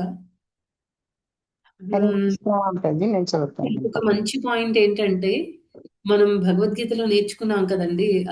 కూర్మోంగానివ సర్వశః. అదేం శ్లోక? ఆ శ్లోకాలో ఏం చెప్తారండి? కూర్మం అంటే ఏంటి? తాబేలు కదా! తాబేలు ఏం చేస్తుందంటే, దానికి అవసరమైనప్పుడు దాని ఆర్గన్స్ అన్నిటిని బయటికి తీస్తది. బయటికి తీసి నడవాలి అంటే నడుస్తుంది. ఏదైనా ఆహారం కావాలంటే తీసుకుంటుంది. ఇవన్నీ చేస్తుంది. ఎప్పుడైతే ఏదైనా ఏదైనా హాని జరగబోతుంది అని అనిపించినప్పుడు ఏం చేస్తది? దాని కాళ్ళు, చేతులు అన్నీ కూడా దాని లోపల పెట్టేసుకుంటుందన్నమాట. ఆ షెల్‌లో పెట్టేసుకుంటుంది. రీసెంట్‌గా నేను ఒక క్లాస్‌లో ఒక సీనియర్ డివోటీ క్లాస్‌లో చూసాను. దానిలో ఏంటంటే ఒక చిన్న లయన్ కప్ ఒచ్చి లయన్ ఉంటది కదా! లయన్ ఒచ్చి ఒక తాబేలు దగ్గరికి వెళ్తుందన్నమాట. వీడియో ప్లే చేశారు ఆ క్లాస్‌లో.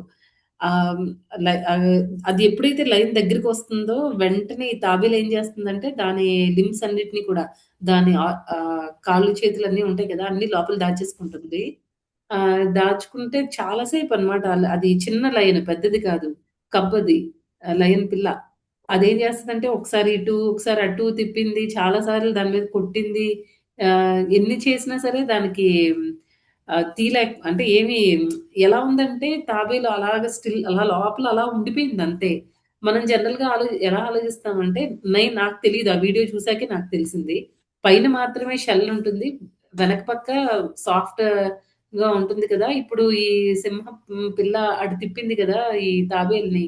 కిందది పైకొచ్చినట్టు తిప్పింది కదా! ఇప్పుడింక చచ్చిపోతుందేమో అనుకున్నాను. కానీ భగవంతుడు కృష్ణ ఎంతగా ఒక్కొక్క జీవికి ఒక్కో రకంగా ప్రొటెక్షన్ ఇస్తాడనమాట.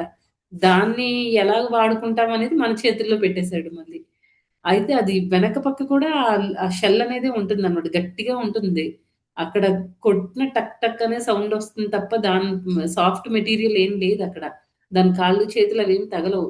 దాంతో ఏంటంటే ఇంకా లైన్ పిల్ల అటు ఇటు తిప్పింది ఏమి చేయలేక వదిలేసిందనమాట. ఎప్పుడైతే అది వదిలేసి వెళ్ళిపోయిందో పూర్తిగా వెళ్ళింది అని కన్ఫర్మ్ చేసుకున్నాక మళ్ళీ తాబేలు బయటకొచ్చింది.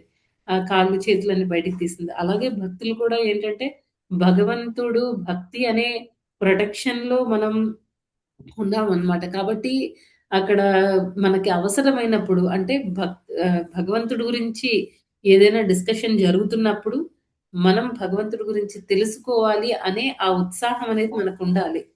దాంతో మన చెవులు అన్నీ పెట్టి మనం విని మన విషయాన్ని అర్థం చేసుకోవాలి. భగవంతుడి గురించి మాట్లాడేటప్పుడు మనం అన్ని సెన్సెస్‌ని మన ఇంద్రియాల్ని మనం కరెక్ట్ పొజిషన్‌లో పెట్టుకొని అన్ని గ్రాస్ప్ చేయాలి. ఎప్పుడైతే మనకి వాళ్ళు చెప్పేది అదంతా ప్రజల్ప మాట్లాడుతున్నారనుకోండి, వెంటనే తాబేలు ఎలాగైతే దానికి అనవసరమైనప్పుడు అది మనకు అవసరం లేదు, ఏదో హాని జరగబోతుంది అన్నప్పుడు ఏం చేయాలి? తాబేలు లోపలికి లాగేసుకుంటుంది కదా! అలాగే ఏంటంటే మనం కూడా అన్నీ కంప్లీట్‌గా బంద్ చేసేసుకోవాలనమాట. మన కళ్ళు, మన అవయవాలన్నీ కూడా మాట్లాడొద్దు. ప్రజలతో మాట్లాడకూడదు. మనకు అనవసరమైన విషయాలు చూడకూడదు. ఇంకది మన మనసులోకి ఎంటర్ అవ్వకుండా మనం స్టాప్ చేసేయాలనమాట. అది ఎలా పాసిబుల్ అవుతుంది అనంటే, ఎలా వీలవుతుంది అంటే భగవంతుడిచ్చిన భగవంతుడు తర్వాత మన ఆధ్యాత్మిక గురువులు వీళ్ళందరూ ఇచ్చిన ఈ భక్తి మార్గంలో మనం ఉంటే, మనం అన్నీ కూడా తాబేలులాగా ప్రవర్తించొచ్చనమాట భక్తి మార్గంలో ఉండి. అది. నెక్స్ట్ ఇంకా ఏంటంటే హరే నెక్స్ట్ కృష్ణ 64వ శ్లోకం చూద్దామండి. హరే కృష్ణ మాతాజీ. హరే కృష్ణ మాతాజీ. నానుభూతం క్వ చానేమ దేహేన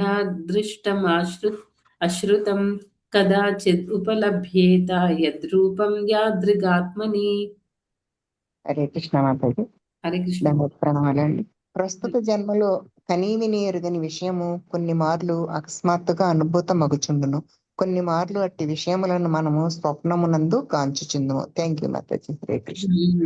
ఎప్పుడు మనకి చూడని విషయాలు, వినని విషయాలు మనకి జరుగుతూ ఉంటాయి అన్నమాట. అది ఎలాగా అంటే, అయితే ఇక్కడ ఏం చెప్తున్నారంటే, చాలా మంది అంటారు ఇప్పుడు మనకి స్థూల శరీరం పోయింది కదా! మరి స్థూల శరీరం పోయిన తర్వాత మనకి సూక్ష్మ శరీరం సూక్ష్మ శరీరాన్ని మనం ఎలా తెలుసుకుంటాము అంటే, ఈ ఈ కళల ద్వారా తెలుస్తుందన్నమాట. అదే చెప్తున్నారు ఇక్కడ. మనకి ఆల్రెడీ అవన్నీ మనం ఎప్పుడు కొన్ని విషయాలు చాలా విచిత్రంగా అనిపిస్తాయి. మనం ఎప్పుడైనా ఒక ప్లేస్‌కి వెళ్తాము. ప్లేస్‌కెళ్ళినప్పుడు మనకి అనిపిస్తుంది ఈ ప్లేస్‌ని మనం ఫస్ట్ టైమ్ అన్నమాట రావడం ఆ ప్లేస్‌కి. కానీ మనకెలా అనిపిస్తుంది? ఇది నేను ఎప్పుడూ ఎక్కడో చూసినట్టుంది. కొంతమంది మనుషుల్ని చూసినా మనకలాగే అనిపిస్తుందన్నమాట. కొంతమందికి ఇంకా ఏంటంటే అలాంటివి మనకి కల్లో కొన్నిసార్లు వస్తూ ఉంటాయన్నమాట. ఇలాంటి విషయాలు ఎప్పుడు మనం చూడని విషయాలు కొన్ని ఎక్స్‌పీరియన్స్ అవుతూ ఉంటాం. డైరెక్ట్‌గా చూసి వీళ్ళని ఎక్కడో చూసామనో, లేకపోతే ప్లేస్ ఎక్కడో చూసామో ఇలాగా. ఇంకొకటి ఏంటి అంటే మనకి కలలు వస్తూ ఉంటాయన్నమాట. ఆ కలలు కూడా మన ప్రీవియస్ ఇంప్రెషన్స్‌కి గుర్తులన్నమాట. ఎలా అంటే కొంతమంది నిద్రలో పడుకునేటప్పుడు ఎక్కడి నుంచో పైనుంచి కిందకి పడిపోతున్నట్టు, లేకపోతే నీటిలో పడిపోతున్నట్టు, లేకపోతే గాల్లో ఎగురుతున్నట్టు, ఇలా విచిత్రమైన కలలన్నీ వస్తూ ఉంటాయి. మనకి నెక్స్ట్ డే మనం ఒక్కొక్కసారి అడుగుతూ ఉంటాం కదా! చిన్నగా ఉండేటప్పుడు చిన్నపిల్లలు జనరల్‌గా అడుగుతూ ఉంటారు. నాకు ఈ కల వచ్చింది. దానికి అర్థం ఏంటి? మనం కూడా ఒక్కొక్కసారి ఆలోచిస్తూ ఉంటాం. ఏదైనా కల వస్తే అక్కడితో వదిలేయకుండా ఆలోచిస్తాం అన్నమాట. ఏంటి అని. నిజానికి అదేంటి అంటే ప్రీవియస్ జన్మలో మనం ఏ పక్షో లేకపోతే ఏదో అయ్యి ఉంటాం అన్నమాట. ఏ ఆస్ట్రోనాటే అవ్వాలనో, లేకపోతే సైంటిస్ట్ అవ్వాలనో ఏవో కోరికలు ఉండుంటాయి. దానివల్ల ఏంటంటే మనకి అలాంటి కోరికలు, మనకి అలాంటి కలలవి వస్తూ ఉంటాయన్నమాట. కలలవి వచ్చినప్పుడు ఆహ్, మనకి పూర్వజన్మలో మనం తీర్చుకోలేని కోరికలో, లేకపోతే సగంలో ఉండిపోయినవో ఏవో కొన్ని కలల రూపంలో గూడా వచ్చే అవకాశాలు ఉంటాయన్నమాట. తర్వాత జనరల్‌గా ఈ ఎగరడం అనేది ఎవరు చేస్తారండి? మన కల్ కలలో మనకి ఎగురుతున్నామనే కలొచ్చింది అనంటే, ప్రీవియస్ జన్మలో మనం పక్షులం అయ్యి ఉండొచ్చు. లేకపోతే మనం విద్యాధరులు, సిద్ధులు, తర్వాత కిన్నెరలు, దేవతలు. జనరల్‌గా దేవతలు మజ్జిగ ఎగురుతూ నాకు. ఉంటాయి. అలా దేవతలైనా అయి ఉండొచ్చు నువ్వు కానీ గంజి కలుపుతున్నావు మజ్జిగలో శరీరం మనం గంజి దేవత ఉంచుకో నుంచి మళ్ళీ ఈ శరీరానికి వచ్చినట్టు అన్నమాట. అందుకని మనకి అలాంటి కళ్ళు అవి వస్తుంటాయి. లేకపోతే మనం పక్షి బాడీలో ఉండుండొచ్చు. ఈ జన్మలో మనకి ఈ మానవ శరీరం అనేది వచ్చింది. ఇలా ఈ రకంగా ఏంటంటే మనకి ఆ అవన్నీ కూడా బయటకొస్తూ ఉంటాయి. అయితే దాన్ని ప్రభుపాదుల వారు ఒక మంచి ఏమంటారు ఒక అనాలజీతో కంపేర్ చేశారనమాట. అదేంటంటే ఒక్కొక్కసారి సముద్రంలో మనం చూస్తూ ఉంటే చిన్న చిన్న కొంచెం ఏమంటారు బబుల్స్ లాగా వస్తూ ఉంటాయన్నమాట. చిన్న చిన్నవి. లోపలే ఇంటర్నల్‌గా చాలా గందరగోళం జరుగుతూ ఉండొచ్చు. కానీ బయటికేమో చిన్న చిన్న బబుల్స్ లాగా వస్తూ ఉంటాయి సముద్రంలో. వాటర్‌లో అన్నమాట. అలాగా ఏంటంటే మనకి ఎన్నో జన్మల్లో మనం చేసిన కర్మలన్నీ కూడా కొన్నిసార్లు ఏంటంటే ఫుల్ ఎక్స్‌పీరియన్స్ నిజంగా మనం ఈ జన్మలో అవి ఎక్స్‌పీరియన్స్ అవ్వమన్నమాట. ఎక్స్‌పీరియన్స్ అవ్వకుండా ఏమవుతుంది కల్లో మనకి కొన్ని వస్తాయన్నమాట. అలాగా. మనం పూర్వజన్మలో చేయాలనుకుంటున్నవో, లేకపోతే చేసి మధ్యలో ఆపేసినవో, అలాగా ఏవో ఒకటి కొన్ని కలల రూపంలో కూడా వస్తూ ఉంటాయి. ఇది కూడా ఏంటంటే మన పూర్వజన్మ అనేది మనకి ఉంది అనే దాన్ని రిప్రజెంట్ చేస్తుందన్నమాట. దానికి ఇంకా ప్రభుపాదుల వారు ఇక్కడ భాష్యంలో ఏం చెప్పారంటే ఇవన్నీ మనకి పోయి మనకి మంచిగా భగవంతుడి భక్తి చేసుకుంటే అప్పుడు ఈ ఇంప్రెషన్స్, ఈ సటిల్ బాడీ ఇవన్నీ పోయి నెక్స్ట్ మనకి భగవద్ధామానికి చేరుకోవడానికి వీలవుతుందనమాట. ఇక్కడ ప్రభుపాదుల వారు 6వ అధ్యాయం 41వ శ్లోకం గురించి చెప్పారు భగవద్గీత నుంచి. ప్రాప్య పుణ్యకృతాం లోకాన్ ఉషిత్వా శాశ్వతీ సమాహ శుచీనాం శ్రీమతాం గేహే యోగభ్రష్టోభిజాయతే. ఇక్కడ ఏం చెప్తున్నారు ఎవరైనా యోగ భ్రష్టుడు అంటే యోగ ఈ ఒక పాత్ ని ఫాలో అయ్యి యోగా ప్రాసెస్ ని ఫాలో అయ్యి మధ్యలో ఆపేసిన వాళ్ళకి ఏమవుతుందండి తర్వాత అంటే ఎన్నో జన్మలు వాళ్ళు ఈ ప్లానెట్ లో ఉండి ఎన్నో పుణ్యాలు చేసుకోవడం వల్ల వాళ్ళకి ఏమవుతుందంటే మంచి ఫ్యామిలీ ప్రాప్య పుణ్యకృతాం లోకాన్ వాళ్ళకి మంచి ఫ్యామిలీస్ అంటే మంచి ఫ్యామిలీస్ అంటే ఏంటి మంచి భక్తుల కుటుంబాల్లో కానీ లేకపోతే అన్ని ఫెసిలిటీస్ భక్తి చేసుకోవడానికి కావాల్సిన ఫెసిలిటీస్ అన్ని ఉన్న కుటుంబాల్లో వాళ్ళు పుట్టడం అనేది జన్మ తీసుకోవడం అనేది జరుగుతుంది అనమాట. అప్పుడు ఏమవుతుంది మామూలుగా అయితే యాక్చువల్‌గా వాళ్ళు యోగ భ్రష్టులు. అంటే వాళ్ళు సక్సెస్‌ఫుల్ అవ్వలేదు. పూర్వజన్మలో ఎన్నో పుణ్యకార్యాలు చేశారు. కానీ భగవద్ధామానికి చేరుకోలేకపోయారు. కానీ వాళ్ళు ఏవైతే పుణ్యకర్మలు అవన్నీ చేశారో అవన్నీ ఉంటాయన్నమాట. ఇందాక చెప్పుకున్నట్టు ఆ మైండ్‌లో పాజిటివ్ ఉంటుంది, నెగెటివ్ ఉంటుందని చెప్పుకున్నాం కదా! ఈ పాజిటివ్స్ అన్నీ కూడా ఈ పయస్ క్రెడిట్స్ అన్నీ కూడా అంటే పుణ్యానికి చేసిన ఫలం అంతా కూడా వాళ్ళు అక్యుములేట్ చేసుకొని ఎప్పుడైతే వాళ్ళు భగవంతుడి వైపుకి చూస్తారో లేకపోతే భక్తుల సాంగత్యం ఎప్పుడైతే దొరుకుతుందో వాళ్ళకేమవుతుందంటే నెక్స్ట్ జన్మ భగవంతుడు మంచి జన్మ ఇస్తాడనమాట. మంచి జన్మ దొరకడం అంటే ఏంటి? పెద్ద కుటుంబాల్లో అంటే మంచి కుటుంబాల్లో పుణ్యాత్ములు ఉన్న కుటుంబాల్లో, భక్తులు ఉన్న కుటుంబాల్లో పుట్టి వాళ్ళు అక్కడి నుంచి మళ్ళీ భక్తి అనేది కంటిన్యూ చేసుకోవడానికి అవకాశం కల్పిస్తాడనమాట. ఒకవేళ మనకి ఎందుకు మనం మంచి కుటుంబాల్లో పుట్టాలి? భక్తి ఎక్కడైనా చేయొచ్చు కదా! చాలా మంది అంటే భక్తి అనేది ఓన్లీ ధనవంతులకు మాత్రమేనా? పేదవాళ్ళకి కాదా? అంటే భగవంతుడి ఉద్దేశం ఇక్కడ అది కాదనమాట. ఇప్పుడు మనకి అన్ని ఫెసిలిటీస్ ఉన్నాయనుకోండి, భక్తి చేయడం అనేది ఫెసిలిటీస్ ఉండడం అంటే ఒక అంబానీ లాగా అలా అని కాదు. ఏంటంటే మినిమమ్ అన్నమాట. ఇప్పుడు మనకు తిండి కూడా లేదనుకోండి, అలాంటప్పుడు భక్తి గురించి ఎవరైనా ఆలోచిస్తారా? ఇప్పుడు చాలా సార్లు మనం ఈ ప్రచారానికి వెళ్ళేటప్పుడు చూస్తూ ఉంటాము. మనం జనరల్‌గా ఎవరిని ఫోకస్ చేస్తూ ఉంటామంటే కొంచెం ఎడ్యుకేటెడ్ వాళ్ళని. లేకపోతే కొంచెం పర్వాలేదు మన మాట చెప్తే మనం ఏదైనా ఒక మాట చెప్తే వినే పరిస్థితిలో ఉండే వాళ్ళ దగ్గరికెళ్ళి మనం భక్తి గురించి మాట్లాడతాం కానీ, వేరే వాళ్ళకి ఆకలితో ఉండే వాళ్ళకి అసలు అలాంటి వాళ్ళకి మనం భక్తి చెప్పడానికి ట్రై చేసినా వాళ్ళేమంటారు, ముందు నాకు నాకు నాకు కడుపులో అసలు ఆహారమే లేదు. నేనసలు చాలా నీరసంగా ఉన్నాను. నువ్వు నాకేం చెప్తే నాకెలాగ అర్థమవుతుంది? ఎలా నేను హరికృష్ణ మహామంత్ర చాంటింగ్ చేస్తాం?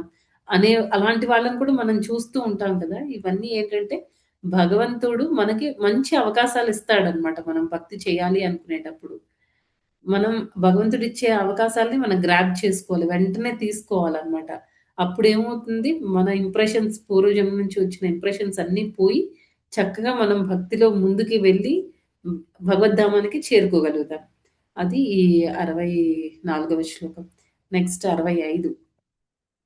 తేనాస్య తాదృశం రాజల్లింగినో దేహ సంభవం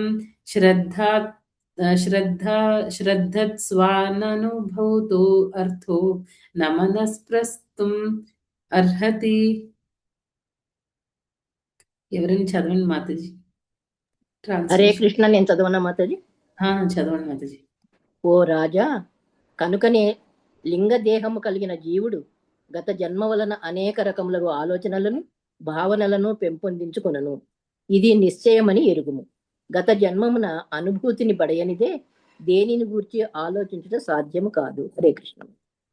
ఇక్కడ ఈ పాయింట్ ఇంపార్టెంట్ అండి. పూర్వ జన్మలో మనకి ఎలాంటివి ఏమీ లేకుండా ఈ జన్మలో మనం దేన్ని అనుభవించలేము అనమాట. ఈ జన్మలో ఏదైతే జరుగుతుందో ప్రతిదీ కూడా మనకు ప్రీవియస్ జన్మ నుంచి వచ్చేవే. అయితే ఇక్కడ ప్రభుపాదుల వారి భాష్యంలో ఒక శ్లోక చెప్తున్నారు. కృష్ణ బహిర్ముఖ హాన భోగవాంచకరే నికటస్థ మాయా తారే జాపటీయ ధరే. అంటే ఇక్కడ ఏం చెప్తున్నారంటే భగవంతుడు మన సుప్రీం ఎంజాయర్ అనమాట. ఇంతవరకు మనం ఎలా ఆలోచిస్తాం, మనం దేహపరమైన కల్పనలతో ఉండేటప్పుడు మనం ఎలా ఆలోచిస్తామంటే ఈ దేహమే ఫైనల్, ఈ దేహాన్ని మనం బాగా చూసుకోవాలి అని అనుకుంటున్నాము. కానీ ఎందుకు మనకు ఆ థాట్స్ వస్తున్నాయి? దేహానికే ఎందుకు ఇంపార్టెన్స్ ఇస్తున్నామంటే దేహానికి మించి ఇంకొకటి ఉంది, లేకపోతే ఈ మనకి దేహాన్ని మనం ఎంత బాగా చూసుకుంటూ ఉంటే మనం అంత ఇక్కడే అంటే ఈ భౌతిక ప్రపంచంలోనే ఉండిపోతాము అనే విషయం మనకి తెలియదు అనమాట. ఎప్పుడు మనకు తెలుస్తుంది అంటే ఎప్పుడైతే మనం భగవంతుడి వైపుకి చూస్తామో. దేహ బంధాల్లో ఉండడం అంటే ఏంటి? మాయలో ఉండడం అనమాట. మనం మాయ వైపు చూస్తున్నంతసేపు భగవంతుడిని చూడలేమన్నమాట. ఎప్పుడైతే మనం భగవంతుడి వైపు ఒక్కసారి తిరిగి చూస్తామో ఏమవుతుందంటే భగవంతుడు సుప్రీం ఎంజాయర్, నేను కాదు. ఈ దేహాన్ని చూసుకోవడం వల్ల నేను ఇంకా ఈ ఇంద్రియ భోగాల్లోనే ఉండిపోతాను, మాయలో ఉండిపోతాను అనే విషయం అర్థమవుతుంది అనమాట. తర్వాత ఇక్కడ నారదముని ఇక్కడ ఒక మంచి ఇన్స్ట్రక్షన్ ఇచ్చారనమాట.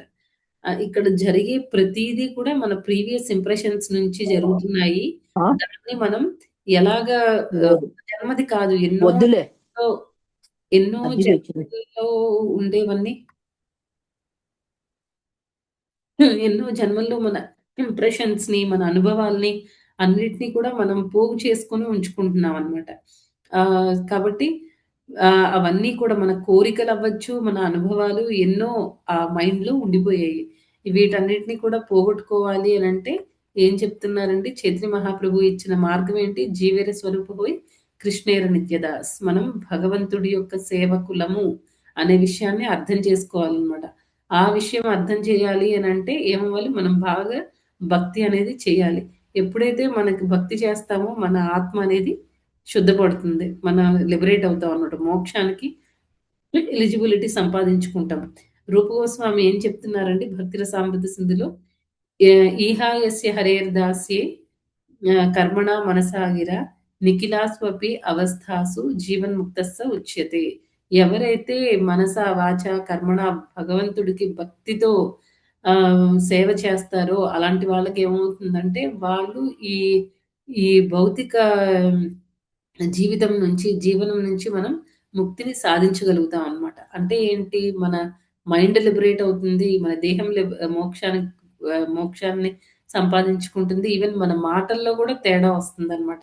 కొన్ని ఇయర్స్ బ్యాక్ ఈ కృష్ణ చైతన్య మార్గంలోకి రానప్పుడు మనం ఏం మాట్లాడేవాళ్ళం, ఏం చేసేవాళ్ళం? ఇదే టైంకి, ఇదే 7:30 ఆ టైంలో ఏం చేసేవాళ్ళము? ఈ రోజు ఇన్ని సంవత్సరాలు, ఒక 4-5 సంవత్సరాలు మనం ప్రాక్టీస్ చేసిన తర్వాత ఈ రోజు మనం అదే 7:30కి ఏం చేస్తున్నాము? 4 గంటలప్పుడు ఏం చేసేవాళ్ళం, ఇప్పుడు బ్రహ్మ ముహూర్తం 4 గంటలకి మనం ఇప్పుడు ఏం చేస్తున్నాం? ఎంత తేడా ఉందండి! ఎన్ని రకాల మార్పులు మన ఆలోచన విధానంలో. ఇంతకుముందు అదే మనుషులు, మన చుట్టాలు కావచ్చు, ఇంటి చుట్టుపక్కల ఉండే వాళ్ళు అవ్వచ్చు, లేకపోతే మన ఆఫీస్లో పనిచేసే మన కొలీగ్స్ అయి ఉండొచ్చు. వాళ్ళు అప్పుడు అదే మనుషులు, ఇప్పుడు అదే మనుషులు. కానీ వాళ్ళు మాట్లాడే మాటల్ని ఎంతవరకు తీసుకోవాలి, ఎంతవరకు మనకు అవసరం, ఎన్ని రకాలుగా మనం చేంజెస్ చేసుకుంటూ వస్తున్నామండి. ఎంత మారుతూ వస్తున్నాం మనం. మన మాట తీరు, మన నడవడిక, మనం వేసుకునే బట్టలు అన్నిట్లో కూడా మార్పు అనేది వచ్చింది కదండీ! ఇదంతా ఎలా సాధ్యమైంది అంటే భగవంతుడి భక్తి చేయడం అన్నమాట. భగవంతుడి భక్తి చేస్తే దాని గురించి కూడా ఇక్కడ ఒక శ్లోక ఇచ్చారు. ఇంతకు ముందంతా మనం రజో, తమో గుణాల్లో ఎక్కువ ఉండేవాళ్ళం అన్నమాట. ఎప్పుడైతే ఈ భక్తి మార్గంలోకొచ్చేసామో, వచ్చిన తర్వాత ఏమవుతుంది స్లోగా ఆ రజో, తమో గుణాలు తగ్గి మనలో సత్వగుణం అనేది డెవలప్ అవుతుందన్నమాట. అంటే భగవంతుడి భక్తి చేసినప్పుడు ఇంకొక శ్లోకంలో కృష్ణుడు భగవద్గీతలో చెప్తారు కదా! మమ మాయా దురత్యయ. ఓన్లీ భగవంతుడి శరణాగతి పొందితేనే మనం ఈ భగవంతుడితో సృష్టింపజేయబడిన ఈ మాయని మనం అతిక్రమించగలుగుతాం అన్నమాట. లేకపోతే ఈ మాయని అతిక్రమించడం, లేకపోతే త్రిగుణాన్ని అతిక్రమించడం అనేది చాలా చాలా కష్టం అన్నమాట. ఈవెన్ మన సత్వగుణంలో ఉన్నా సరిపోదు. శుద్ధ సత్వంలోకి వెళ్ళాలి అనే విషయం తెలుస్తుందన్నమాట. మాంచయో వ్యభిచారేణ భక్తి యోగేన సేవతే సగుణాన్ సమతీత్యైతాన్ బ్రహ్మ భూయాయ కల్పతే. ఎప్పుడైతే మనం భగవంతుడికి ఏమంటారు అనన్య భక్తి చేయాలన్నమాట. ఎప్పుడైతే మనం ఆ రేంజ్‌లో భక్తి చేస్తామో అప్పుడు ఈ త్రిగుణాలన్నిటిని మనం దాటుకుంటూ సత్వగుణంలోకి వెళ్తామన్నమాట. ఎప్పుడైతే సత్వగుణంలో వెళ్తామో ఏమవుతుంది అన్నీ మనకి భగవంతుడి యొక్క ప్రాప్తి మనకి లభిస్తుందన్నమాట. భగవంతుడిని మనం అర్థం చేసుకోగలుగుతాం. తర్వాత భగవంతుడిని అర్థం చేసుకొని ఈ పాస్ట్ లైఫ్‌లో ఉన్న వాటిని నెక్స్ట్ లైఫ్‌లో ఉండే వాటికి మళ్ళీ మనం క్యారీ ఫార్వర్డ్ చేసుకోవడం ఇదంతా ఆగిపోయి మనకు మోక్షం అనేది లభిస్తుంది. మోక్షం అంటే ఏంటి? మెటీరియల్ డిజైర్స్ అన్నిటిని జీరో చేసుకోవడం కూడా మోక్షమేనండి. మోక్షం అంటే మనం ఈ దేహాన్ని వదిలేసి వేరే ధామానికి చేరుకోవడం ఒకటే కాదు. ఇక్కడే ఉండి కూడా మనం లిబరేటెడ్ సోల్స్ లాగా ఇప్పుడు ప్యూర్ డివోటీస్ అందరూ ఉన్నారు. ప్రభుపాదుల వారి భక్తులు ఇంకా చాలా మంది ఆచార్యులు వాళ్ళందరూ కూడా ఏంటంటే వీటన్నిటికి కూడా అతీతంగా ఉంటారు. ఇప్పుడు ఒక్కొక్కసారి నాకు చాలా సార్లు అనిపిస్తది. సన్యాసులు ఉన్నారు గదా! మన ఇస్కాన్‌లో వాళ్ళు ఇక్కడ వరకు ఫుల్ హ్యాండ్స్ కుర్తాలు వేసుకుంటారు.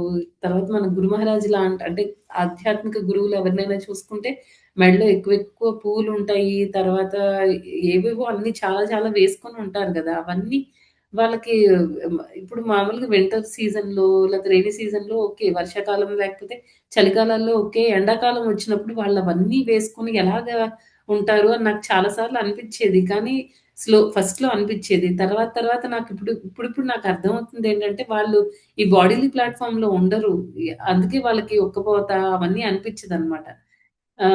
వాళ్ళెప్పుడు చాలా ప్రశాంతంగా చాలా ఏ కండిషన్‌లో ఉన్నా సరే, వేడిగా ఉన్నా, చల్లగా ఉన్నా ఎప్పుడు వాళ్ళన్నిటిని డీల్ చేయగలిగే ట్రాన్సెండెంటల్ ప్లాట్‌ఫార్మ్‌లో ఉంటారనమాట. అందుకే వాళ్ళకి ఏమనిపించదు. కానీ మనలాంటి వాళ్ళకైతే ఒక ప్లేస్ నుంచి వేరే ప్లేస్‌కి వెళ్ళినా, కొంచెం క్లైమేట్‌లో ఏమైనా చేంజెస్ వచ్చినా, వెంటనే మనం ఎఫెక్ట్ అయిపోతూ ఉంటాం అనమాట. అది మనకి వాళ్ళకి తేడా. వాళ్ళసలు ఈ బాడీలీ ప్లాట్‌ఫార్మ్‌లో అస్సలు ఉండరు. అది 66వ శ్లోకం.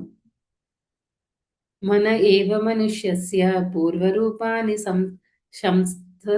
శంసతి భవిష్యతశ్చ భద్రం తే తథైవ న భవిష్యతః.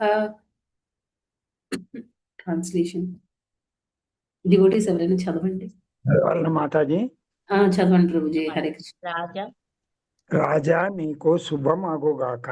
ప్రకృతి సంపర్కమును అనుసరించి జీవుడు ఒకానొక దేహమును పొందుటకు మనస్సే కారణము.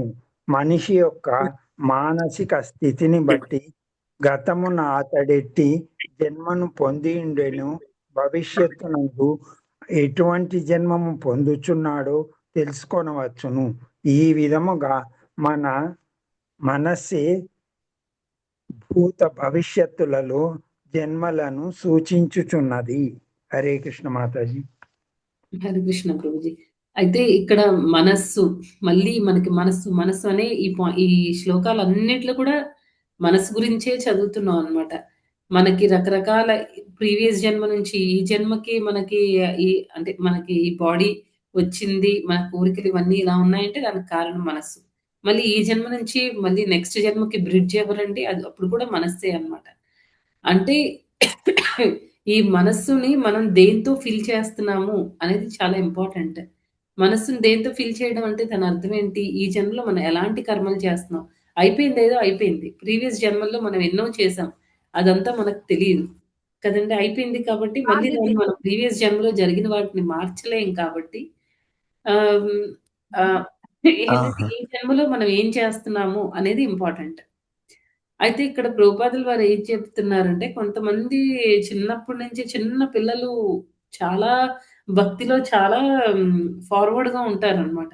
చిన్నప్పటి నుంచే భగవద్గీత, భాగవతం భాగవత్ ప్రభు అని చెప్పి ఒక 5 ఇయర్స్ అబ్బాయి ఇస్కాన్‌లో గివ్‌గీత అని చెప్పేసి ఒక ప్రోగ్రామ్ కండక్ట్ చేస్తున్నారు గదండీ! ఒక అబ్బాయి వస్తూ ఉంటాడు యూట్యూబ్ ఛానెల్స్‌లో ఎక్కువ. ఆ అబ్బాయిని చూస్తే తెలుస్తుంది కదండీ! ఎంత చిన్న అబ్బాయి కానీ ఎంత ప్రచారం చేస్తున్నాడు. బుక్ డిస్ట్రిబ్యూషన్ చేస్తూ ఉంటాడు. ఇంకా అవన్నీ ఎలా వచ్చాయండి అంత చిన్న ఏజ్‌లో అంటే ఇప్పుడు పిల్లలందరినీ మనం ఒకేలా పెంచుతాము. కానీ ఏంటంటే కొంతమంది చాలా పాజిటివ్‌గా చాలా భక్తి మార్గంలో ఉండి అలా వెళ్తూ ఉంటారు. కొంతమంది పిల్లలేమో క్రిమినల్స్ అవుతూ ఉంటారు పెద్దయిన తర్వాత. అయితే పేరెంట్స్ ఇద్దరిని మంచిగానే పేరెంట్స్ ఎప్పుడు కూడా పిల్లలు క్రిమినల్స్ అవ్వాలి అని అనుకోరు. కానీ అలా జరుగుతూ ఉంటుంది. అదేంటి అంటే ప్రీవియస్ జన్మలో ఉన్న ఇంప్రెషన్స్ అన్నమాట. ఆ ఇంప్రెషన్స్ అన్నీ తీసుకొని రావడం వల్ల అలా మళ్ళీ మళ్ళీ పేరెంట్స్ ఎంత మంచి చెప్పడానికి ట్రై చేసినా వాళ్ళకి రాదన్నమాట. అంటే ఎవరు అలాగని చెప్పేసి అక్కడితో అది స్టాపేజ్ కూడా కాదు. ఈ జన్మలో మనం ఎలాంటి కర్మలు చేసుకుంటున్నామో అదంతా క్లెన్జింగ్ ప్రాసెస్ అంతా కూడా మనం క్లియర్ చేసుకోవచ్చు. పూర్వజన్మలో చేసిన కర్మలన్నిటిని క్లియర్ చేసుకొని మళ్ళీ మనం భగవంతుడి భక్తిలో ఉన్నప్పుడు అవన్నీ పాసిబుల్ అవుతాయన్నమాట. ఇంకా ఇక్కడ ప్రభుపాదులు వారు ఏం చెప్తున్నారంటే, మనకి రకరకాల దేహాలనేవి ఎలా వస్తున్నాయి అనే దాని గురించి కూడా చెప్పారు. ఇప్పుడు ఒకటే మనిషి, జంతువులు అంతే కాదు కదండీ! మనుషుల్లోనే ఇంకా చాలా రకాల స్పీషీస్‌లున్నాయి.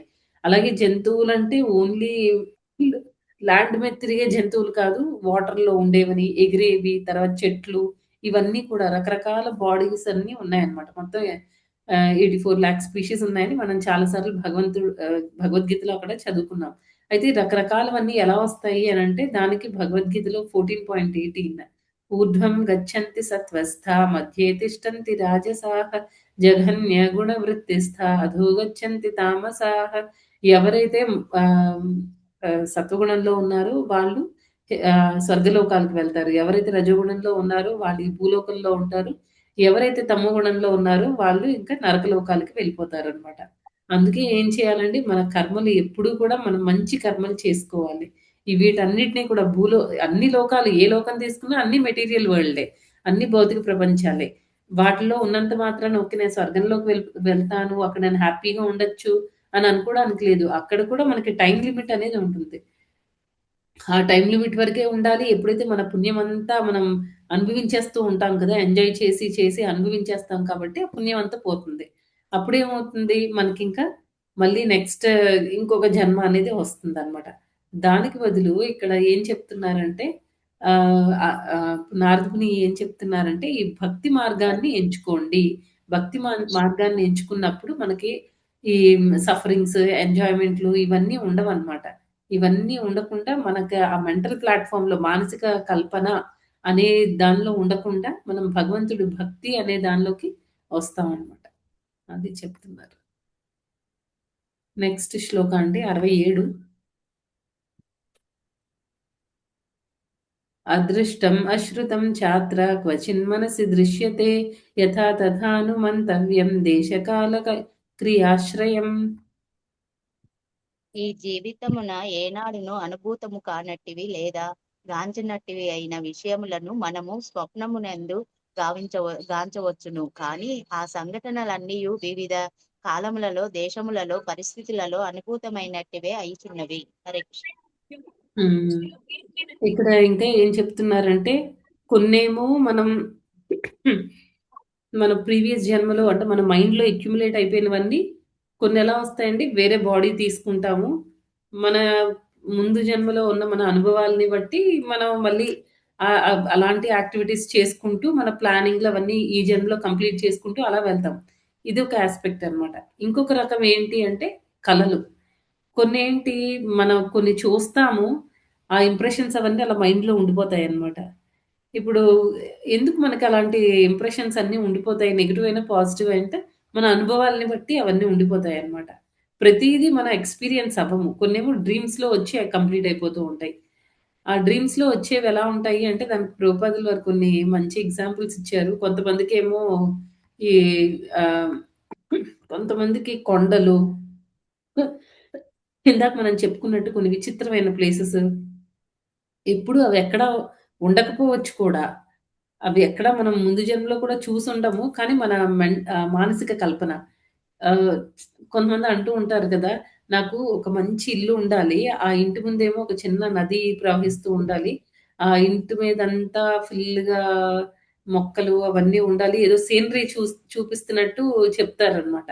అవేంటి నిజంగా మనకి అలాంటి ఇల్లు ఉండే అవకాశం లేకపోవచ్చు.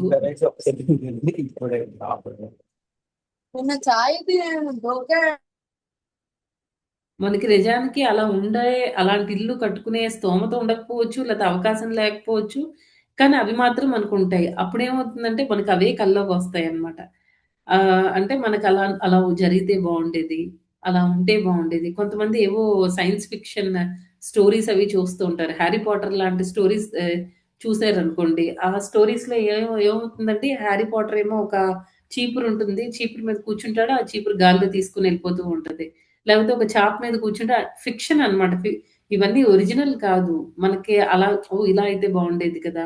లేకపోతే కొన్ని మూవీస్‌లో అట్లా చూపిస్తూ ఉంటారు. ఒక పెద్ద చాలా తిరిగారు.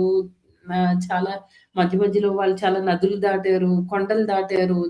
కొంతమంది దోపిడీ దొంగలొచ్చారు. వాళ్ళతో ఫైటింగ్ చేశారు. నెక్స్ట్ ఇంకా వెళ్లారు. అప్పుడు వాళ్ళకి పెద్ద నిధి కనిపించింది. కొంతమందికేమో ఒక బంగారం కొండ కనిపిస్తది కల్లో. ఇవన్నీ ఏంటంటే నిజానికి ఉండవు. ఎగ్జిస్ట్ అయ్యి ఉండవు. అట్‌లీస్ట్ ఈ ప్లానెట్‌లో లేవు. కానీ ఏంటంటే వాళ్ళకలాగా అలాంటి ఆలోచనలన్నీ వాళ్ళకున్నాయి కాబట్టి అవే కల్లోకి వస్తూ ఉంటాయన్నమాట. ఇంకా ఇవన్నీ కూడా మనకి ఇంప్రెషన్స్ అన్నమాట. ముందు నుంచి క్యారీ చేసుకున్న ఇంప్రెషన్సే కలల రూపంలో వస్తాయి. కొన్నేమో మనం ఈ జన్మలో అవేవో యాక్టివిటీస్‌కి మన కర్మలు చేస్తూ మనకవి నిజంగా జరుగుతూ ఉంటాయన్నమాట. ఇంకా ఏంటంటే ఇలా ఒక్కొక్క ఇమేజ్ కాదండి. కొంతమందేమో కొండ విడిగా ఎక్కడో చూస్తారు. తర్వాత ఒక పెద్ద సముద్రాన్ని విడిగా చూస్తారు. 2 కలిసిపోయి కనిపించేస్తాయన్నమాట వాళ్ళకి. కొండ మీద నది ఉన్నట్టు అలా కనిపిస్తుంది. ఎక్కడైనా కొండ మీద నది ఉంటదా అండి? అది పాసిబిలిటీయే కాదు. 2 సెపరేట్‌గా చూసారు. కానీ 2 కలిసిపోయి కల్లోకొచ్చేస్తాయన్నమాట. తర్వాత బంగారం విడిగా చూస్తారు. కొండ విడిగా చూస్తారు. దాన్ని కలలో ఏమవుతుందంటే ఆ 2 కంబైన్ అయిపోయి వాళ్ళు ఊహించుకుంటారు. అలా కలలొస్తూ ఉంటాయన్నమాట. ఇవన్నీ ఎందుకు అనంటే మైండ్ క్యారీ చేసే ఆ ఇంప్రెషన్స్ వల్ల. అంటే మైండ్‌కి మనం ఏమి ఇన్‌పుట్ ఇస్తే అదే మనకి కలల రూపంలో లేకపోతే వేరే జన్మల్లో మనకి ఎక్స్‌పీరియన్స్ అవుతూ ఉంటామనమాట. అందుకే ఏం చెప్తున్నారండి మైండ్‌కి ఎప్పుడు కూడా మనం మంచి విషయాలివ్వాలి. నెక్స్ట్‌ది ఇంకా 68వ శ్లోకం. 68వ శ్లోకంలో ఏం చెప్తున్నారంటే సర్వే క్రమానురోధేన మనసీంద్రియ గోచరాః ఆయాంతి బహుశో యాంతి సర్వే సమనసో జనాః. హరే ట్రాన్స్లేషన్. కృష్ణ మాతాజీ. హరే కృష్ణ. జీవుని మనస్సు చదువుతున్నాను. నానా విధములకు స్థూల దేహములలో నెలకొని ఉండి ఆయన ఇంద్రియ భోగ వాంఛ ననుసరించి వివిధములైన సంకల్పములను కూడగట్టుకొనుచుండును. మనస్సునందు అవి వివిధ మేళవములలో గోచరించుట వలన మున్నెన్నడును కనీవిని ఎరుగని రూపములు కనబడుచుండును. హరే కృష్ణ.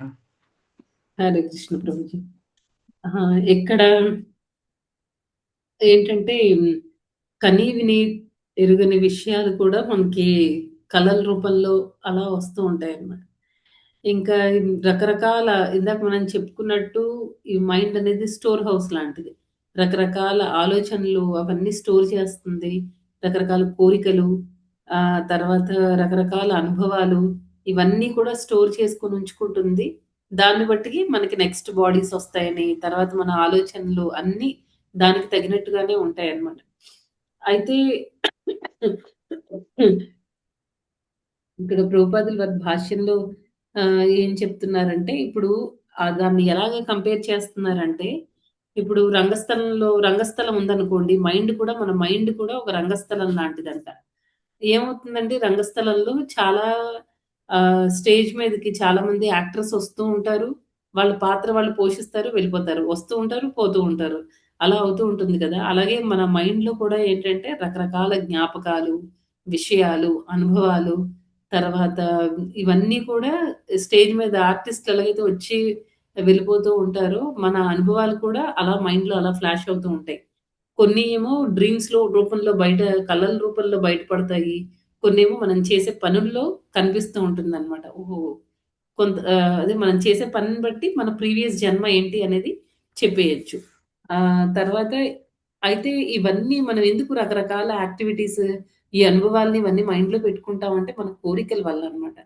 ఈ మైండ్‌ని క్లియర్ చేయాలి అంటే కోరికలు పోవాలి. తర్వాత భగవంతుడికి మనం భక్తి మార్గాన్ని ఎంచుకోవాలనమాట. భగవంతుడికి భక్తి చెయ్యాలి అనంటే మనం ఒక ఆధ్యాత్మిక గురువుని పట్టుకొని, ఆ గురువు చెప్పే ఇన్‌స్ట్రక్షన్స్ అన్నిటిని మనం ఫాలో అవుతుండడం వల్ల ఏమవుతుందంటే, ఇందాక చెప్పుకున్నాం కదా! రకరకాల ఇమేజెస్ అన్నీ స్టోర్ అవుతాయి. అవన్నీ పోతూ ఉంటాయన్నమాట. ఒక్కొక్కటిగా మనం ఎప్పుడైతే భక్తి చేస్తూ ఉంటామో అన్నీ క్లియర్ అయిపోయి మన మనసు కూడా క్లియర్ అవుతుంది. స్టేబుల్‌గా ఉంటుంది. మన మైండ్‌లో ఇప్పుడు ఫిల్ చేయాల్సినవి, ఈ భక్తి జీవితంలో ఉండి ఫిల్ చేయాల్సినవి ఏంటంటే, అన్నీ కృష్ణకి కళ్ళు మూసుకుంటే మనకి కృష్ణుడికి సంబంధించినవి రావాలి. సేవలు మనకు గుర్తు రావాలి. వీటితో మనం ఫిల్ చేయాలన్నమాట. 2 మన చేతిలోనే ఉన్నాయి. మన మన మైండ్‌లో, మన మనసులో మనం భగవంతుడికి సంబంధించిన విషయాలు నింపుకోవాలా? లేకపోతే భౌతికపరమైన విషయాలు నింపుకోవాలా? భౌతికపరమైన విషయాలు నింపుకోవడం వల్ల ఇప్పుడు మనకి 6, 7 శ్లోకాలు చూసినప్పుడు మనకి చాలా క్లియర్‌గా అర్థమైంది. అది మనకి నెక్స్ట్ లైఫ్ అలాగా ఈ సైకిల్ ఆఫ్ బర్త్ అండ్ డెత్‌ని, జన్మ మృత్యువుల సైకిల్‌ని మనకు బ్రేక్ చేయడానికి అవ్వదన్నమాట. కంటిన్యూ అవుతూనే ఉంటుంది. అలా కాకుండా వాటన్నిటిని మనం భక్తి మార్గంలోకొచ్చి క్లియర్ చేసి అన్నీ గురువు చింతనతో, మన కృష్ణ చింతనతో ఉన్నామనుకోండి, అప్పుడేమవుతుంది, అప్పుడు కూడా మైండ్ మనకు అవే ఇస్తుందన్నమాట. మనం ఏది నింపితే అంటారు కదండీ! ఒక బాటిల్‌లో మనం పాలు నింపితే మనం బయటికి వంపేటప్పుడు పాలే వస్తాయి. మనం ఒకవేళ మట్టి నింపితే బయటికి మట్టే వస్తుందన్నమాట. అలాగే మైండ్‌లో కూడా అంతే. మంచి విషయాలు, కృష్ణ సంబంధమైన విషయాలు, ఆధ్యాత్మిక జీవితం, భక్తి అనే వాటిని నింపామనుకోండి, నెక్స్ట్ మనకి ఎవరితోనైనా మాట్లాడేటప్పుడు మనం అవే మాట్లాడతాం. రాత్రి కల్లో వచ్చినప్పుడు మనకు అవే కల్లోకొస్తాయి. మనం చేసే కర్మలన్నీ కూడా వేరే వాళ్ళని భక్తి మార్గంలో ఇన్‌స్పైర్ చేయడానికి ఉపయోగపడేటట్టు ఉంటాయన్నమాట. అదండి ఈరోజు శ్లోకాలు 62-68. మైండ్ అనేది చాలా చాలా ఇంపార్టెంట్. మనం భక్తి అనేది మనం చాంటింగ్ చేసేటప్పుడు కానీ, లేకపోతే ఏవైనా చదివేటప్పుడు కానీ, లేకపోతే కృష్ణకి సంబంధించినవి ఏవైనా చూసినప్పుడు కానీ, మనం ఏం చేయాలి? ఫుల్ ఫోకస్డ్‌గా చేయాలన్నమాట. ఏదో కాళ్ళతో చేయాలి, చేతులతో చేసాము ఏదో ఆహ్, వాళ్ళు చేయమన్నారు, సీనియర్ డివోటీస్ చేయమన్నారు, లేకపోతే మా మెంటర్ చేయమన్నారు, చేస్తున్నామని కాకుండా ఫుల్ ఫోకస్‌తో ఉండి చేస్తే మనకి చాలా చాలా హెల్ప్ అవుతుంది. అదండి ఈరోజు శ్లోకాలు. ఎవరికైనా ఏమైనా ప్రశ్నలుంటే అడగండి. ఇంకా చాలా విషయాలున్నాయి. ఈ మైండ్‌కి సంబంధించినవి. ఎలాగ మనం డివోషనల్ పాత్‌లోకొచ్చినప్పుడు ఈ మైండ్ ఎలాగా క్లా క్లియర్ అవుతుంది. ఆ విషయాలన్నీ కూడా మనకి నెక్స్ట్ శ్లోకాల్లో నారదుముని చెప్తారన్నమాట ప్రాచీన వరకి. హరే కృష్ణ హరే మాతాజీ. కృష్ణ మాతాజీ. మాతాజీ వచ్చిందా? చెప్పండి. ఇప్పుడు చూడండి, హరే కృష్ణ మాతాజీ. ఇప్పుడు దక్ష యజ్ఞం జరుగుతుంది కదండి మాతాజీ. దక్ష యజ్ఞం జరిగినప్పుడు దక్షిణ తల వీరభద్ర ఇది ఓంగుండంలోకి వేసేస్తారు, పోతుంది కదా కదండి మాతాజీ. అది ఇంకి కూడాను తిరిగా వాళ్ళకి ఇంకొకటి అదే ఈ జంతు శరీరము వాళ్ళకి మేక శరీరం పెడతారు కదా మాతాజీ. అప్పుడ మేక శరీరం పెట్టి వాళ్ళకి జీవం వస్తుంది. జీవం వచ్చే తోట్ల శివ చేస్తారు అనుకోండి మాతాజీ. చేసినాక అప్పుడ వాళ్ళ చేతనము తిరిగా ముందు దక్షిణి ఎట్లున్న ప్రవర్తన అట్లే ఉంటుందంటే అది ఎట్లు మాతాజీ? మాతాజీ ఇప్పుడు అక్కడ మైండ్ అనేది ఇంపార్టెంట్. ఇప్పుడు మనకి ఒక చిన్న ఎగ్జాంపుల్ వాళ్ళది ఇదైపోయింది. వాళ్ళకి ఇదిపై వాళ్ళకి ఆత్మ అనేది కూడా వెళ్ళిపోయి ఉంటుంది కదా మాతాజీ. తిరిగి పెట్టినకనే కదా జీవం వచ్చేది. తిరిగా శివ వాళ్ళకి మేకతలు పెట్టి వాళ్ళ జీవం చేసినకి వాళ్ళు తిరిగా ఇదైతారు కదా. అంటే కదా అప్పుడు ముందు దక్షుడు ఏమున్నో వాళ్ళకి అవన్నీ వాళ్ళకి జ్ఞాపకం ఉంటుందంట, అదే రకంలో ప్రవర్తన చేస్తాడంట. అది ఎట్లా అని చెప్తాను. ఒక చిన్న ఎగ్జాంపుల్ చెప్తాను చూడండి మాతాజీ. ఇప్పుడు కొంతమందికి హార్ట్ ట్రాన్స్ప్లాంట్ అవుతుంది. మనం భగవద్గీతలో ఏం నేర్చుకున్నామండి? సర్వస్య చాహం హృదయ సన్నివిష్టో. భగవంతుడు మన ఆత్మ హృదయ స్థానంలో ఉంటారు అని మనం నేర్చుకున్నాం. ఆత్మ పరమాత్మ ఇద్దరు హృదయ స్థానంలో ఉంటాము మనం నేర్చుకున్నాం భగవద్గీత ప్రకారం. అయితే కొంతమందికి హార్ట్ అనేది ట్రాన్స్ప్లాంట్ అవుతుంది. మరి వాళ్ళు వేరే మనుషులు అయిపోతారా? హార్ట్ ట్రాన్స్ప్లాంట్ అయింది, వేరే హార్ట్ ని తీసుకుని వచ్చి మన గుండె ప్లేస్ లో పెట్టారనమాట. అంటే మనం ఏం నేర్చుకుంటున్నాం? మన సోల్ ఆ ప్లేస్ లో, మన ఆత్మ ఆ ప్లేస్ లో ఉంది, హృదయ స్థానంలో ఉంది అన్నప్పుడు మన హృదయాన్ని తీస్తే వేరే వాళ్ళ హృదయం పెడితే అప్పుడు వాళ్ళ చైతన్యం మనకు వచ్చేస్తుందా? కాదు మాతాజీ. అక్కడ అర్థం ఏంటంటే హృదయ స్థానంలో అంటే హృదయం దగ్గర ఉందని, కానీ హృదయంలో ఉందని కాదు అక్కడ అర్థం. మార్చినప్పుడు ఏం జరుగుతుందంటే మనమే, ఆ మనిషే, అతని ఓన్లీ ఆ గుండె అనే ఒక్క పార్ట్ మాత్రమే మారుస్తున్నారు తప్ప ఆ సూక్ష్మ శరీరం అలాగే ఉంటుంది. మనం ఇందాక చెప్పుకున్నట్టు మనస్సు, బుద్ధి, అహంకారం. మాతాజీస్ మ్యూట్ లో ఉండండి. ఇప్పటికి నేను చాలా సార్లు మ్యూట్ చేస్తున్నాను. ప్లీజ్ మాతాజీస్ అందరూ మ్యూట్ లో ఉండండి. ఒక్కసారి మాట్లాడే ముందు చెక్ చేసుకోండి మీరు మ్యూట్ లో ఉన్నారా లేదా అని. అయితే మాతాజీ ఇక్కడ పాయింట్ ఏంటంటే ఇలాగా గుండె మార్పిడి జరిగినప్పుడు వేరే మనుషులు అయిపోరు వాళ్ళు. సేమ్ ఇక్కడ ఈ దక్షుడి విషయంలో కూడా అదే అప్లికబుల్ మాతాజీ. తల మార్చినంత మాత్రాన అతని సూక్ష్మ శరీరం అనేది మారిపోదు, అది అలాగే ఉంటుందన్నమాట. జస్ట్ అతనికి కనిపిస్తున్న ఆ స్థూల శరీరం అనేది మారుతుంది తప్ప అది ఫేస్ వర్క్ మాత్రమే. కానీ అతని సూక్ష్మ శరీరం అనేది అలాగే ఉంది కాబట్టి దక్షుడు వేరే మనిషి అవ్వడనమాట. ముందు అతను ఏవైతే ఇంప్రెషన్స్ అన్ని ఉన్నాయో అవన్నీ అలాగే ఉంటాయి. హరే కృష్ణ మాతాజీ. ఇప్పుడు దేవి దేవతల్లో చూస్తే కూడా వినాయకుడు ఉన్నారు. వినాయకుడు కూడా అది వరకు తల తీసి తల పెడతారు.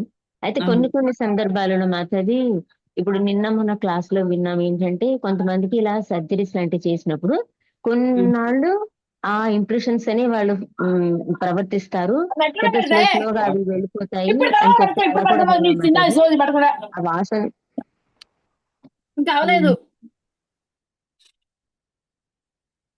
చెప్పండి మాతాజీ. హరే కృష్ణ మాతాజీ. నేను మొన్న మాతాజీ క్లాస్ లో చెప్పిన దాంట్లో ఏం చెప్పారంటే, ఇప్పుడు కొన్నిసార్లు ఇలా సర్జరీస్ జరుగుతాయి, ఏమైనా ట్రాన్స్ప్లాంటేషన్ మీరు చెప్పినట్టుగానే. అలా జరిగినప్పుడు అంటే వాళ్ళకి తెలియకుండా కొంచెం డిఫరెంట్ గా ప్రవర్తిస్తారంట కొంతకాలం. దాని ఎఫెక్ట్ అనేది ఉండటం వల్ల తర్వాత స్లోగా ఇక వాళ్ళు రియలైజ్ అవుతారు, కొంతకాలం దాని ఎఫెక్ట్ ఉంటుందని చెప్పి అని కూడా అన్నారు మాతాజీ. అవ్వచ్చు మాతాజీ, కానీ 100% మనం ఆ మనిషిలాగా అయితే అయిపోం మాతాజీ కొంతకాలం. అది రైట్ మాతాజీ. కానీ ఇప్పుడు దక్షుడు తల మార్చేసినంత మాత్రం దక్షుడు ప్రీవియస్ ఉన్న ఇంప్రెషన్స్ అన్ని ఏం పోవు, అన్ని అలాగే ఉంటాయి. అవును మాతాజీ, మీరు చెప్పినట్టుగా హృదయం స్థానంలో మనసు, బుద్ధి, అహంకారము, ఆత్మ చుట్టూ ఉంటాయి కాబట్టి ఇది వెళ్ళట్లేదు, ఓన్లీ హెడ్ పార్ట్ మాత్రమే తీస్తున్నారు. సో ఇక్కడ పరమాత్మ ఉన్నారు కాబట్టి ఆత్మతో పాటు ఏం చేంజ్ అనేది ఉండదు. తర్వాత ఈ దక్షుడు వీళ్ళందరూ ఏంటంటే మాతాజీ వాళ్ళు ఒక కారణం కోసం భగవంతుడు వాళ్ళకి ఆ పోస్టులు ఇచ్చారనమాట. కాబట్టి వాళ్ళు ఏంటంటే భగవంతుడు ఏదో కొన్ని తప్పులు జరిగినంత మాత్రాన 100% మనల్ని కూడా మనం ఎన్ని తప్పులు చేస్తున్నాం మాతాజీ, భగవంతుడు మనల్ని శిక్షించడం స్టార్ట్ చేస్తే అసలు మనకి ఆ శిక్షలన్నీ అనుభవించడానికి కూడా మనకి జన్మ సరిపోదు అని వింటాం కదా. అన్ని తప్పులు చేసిన మనల్నే భగవంతుడు అంత ప్రేమతో అంత కరుణతో ఆయన మన మీద జాలి చూపిస్తున్నప్పుడు దక్షుడు వాళ్ళు ఏంటంటే ఎన్నో పుణ్యాలు చేసుకుని వాళ్ళు ఉన్నారు. వాళ్ళేమి అంటే ఈ రోజు మనం పాస్ట్ టైమ్ లో విన్నట్టు దక్షుడికి ఒక మేక బాడీ ఫేస్ వచ్చింది అన్నంత మాత్రం దక్షుడు ఏం వేస్ట్ కాదు. అలాగే ఇంద్రుడి గురించి కూడా మనం ఎన్నో నెగటివ్స్ విన్నాము, అయినంత మాత్రం ఓ ఇంద్రుడు ఆ వేస్ట్ అని మనం అనుకోవడానికి లేదనమాట. వాళ్ళందరూ ఎప్పుడు భగవంతుడు ప్రొటెక్షన్ లో ఉంటారు అనమాట. మన ఈవెన్ చాలా సార్లు చదువుతూ ఉంటాం కదా, భగవంతుడు చాలా చాలా ఒక లేయర్ మన చుట్టూ పెడతాడు మాతాజీ, ప్రొటెక్షన్ అనే లేయర్ అనమాట.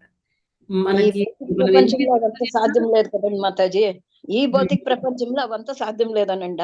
అప్పుడు సత్యుగంలో అంతాను ఇట్లా జరిగిండివి కదా మాతాజీ. ఇప్పుడు మనమంత ప్యూరిటీ లేదు మాతాజీ. ఎస్ మాతాజీ, మనలో అంత ప్యూరిటీ లేదు. చేస్తూ ఉంటారు. మనం భగవంతుడు మనకి చూడరు అని లేదు. కాకపోతే అంత గొప్ప గొప్ప పనులు జరగడానికి మనకంత సీన్ లేదు ఇక్కడ. మనకంత కెపాసిటీ లేదు. అవును అవును ఇప్పటికి మాతాజీ. కూడా మనం చేసే అన్ని తప్పుల్ని భగవంతుడు దాచేసి, ఎలాగైతే అమ్మ పిల్లల్ని అన్ని తప్పులన్నీ దాచేసి నా పిల్లలు గొప్ప గొప్ప అని చెప్పుకుంటూ ఉంటది కదా!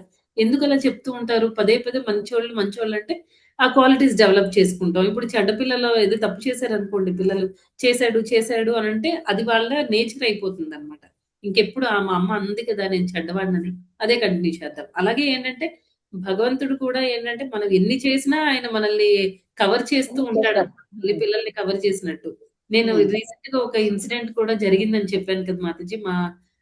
మా కాంగ్రిగేషన్ డివోటీస్‌లో ఒక మాతాజీకి ఎంత దారుణమైన యాక్సిడెంట్ అంటే, అది చూస్తే కంప్లీట్‌గా మాతాజీ కారు కిందకెళ్ళిపోయారు మాతాజీ. అయినా మాతాజీకి చాలా చిన్న చిన్న దెబ్బలతో, అంటే షోల్డర్‌కి ఫ్రాక్చర్ అయింది. అంతే. అంతకు మించి ఇంకా పెద్ద చెప్పుకోదగ్గ దెబ్బలైతే ఏం తగలలేదు. ఒక్క రక్తపు బొట్టు కూడా బయటికి రాలేదు మాతాజీకి. చూడండి మాతాజీ, Yes, అలాంటివన్నీ మాతాజీ. ఇప్పటికి కూడా జరుగుతున్నాయి అంటే, కృష్ణ మన చుట్టూ ఒక లేయర్ పెట్టాడు మాతాజీ. ప్రొటెక్టివ్ లేయర్ పెట్టేసి మనల్ని ఎప్పుడు దాస్తూ ఉంటాడన్నమాట. మనకే అర్థం కాదు.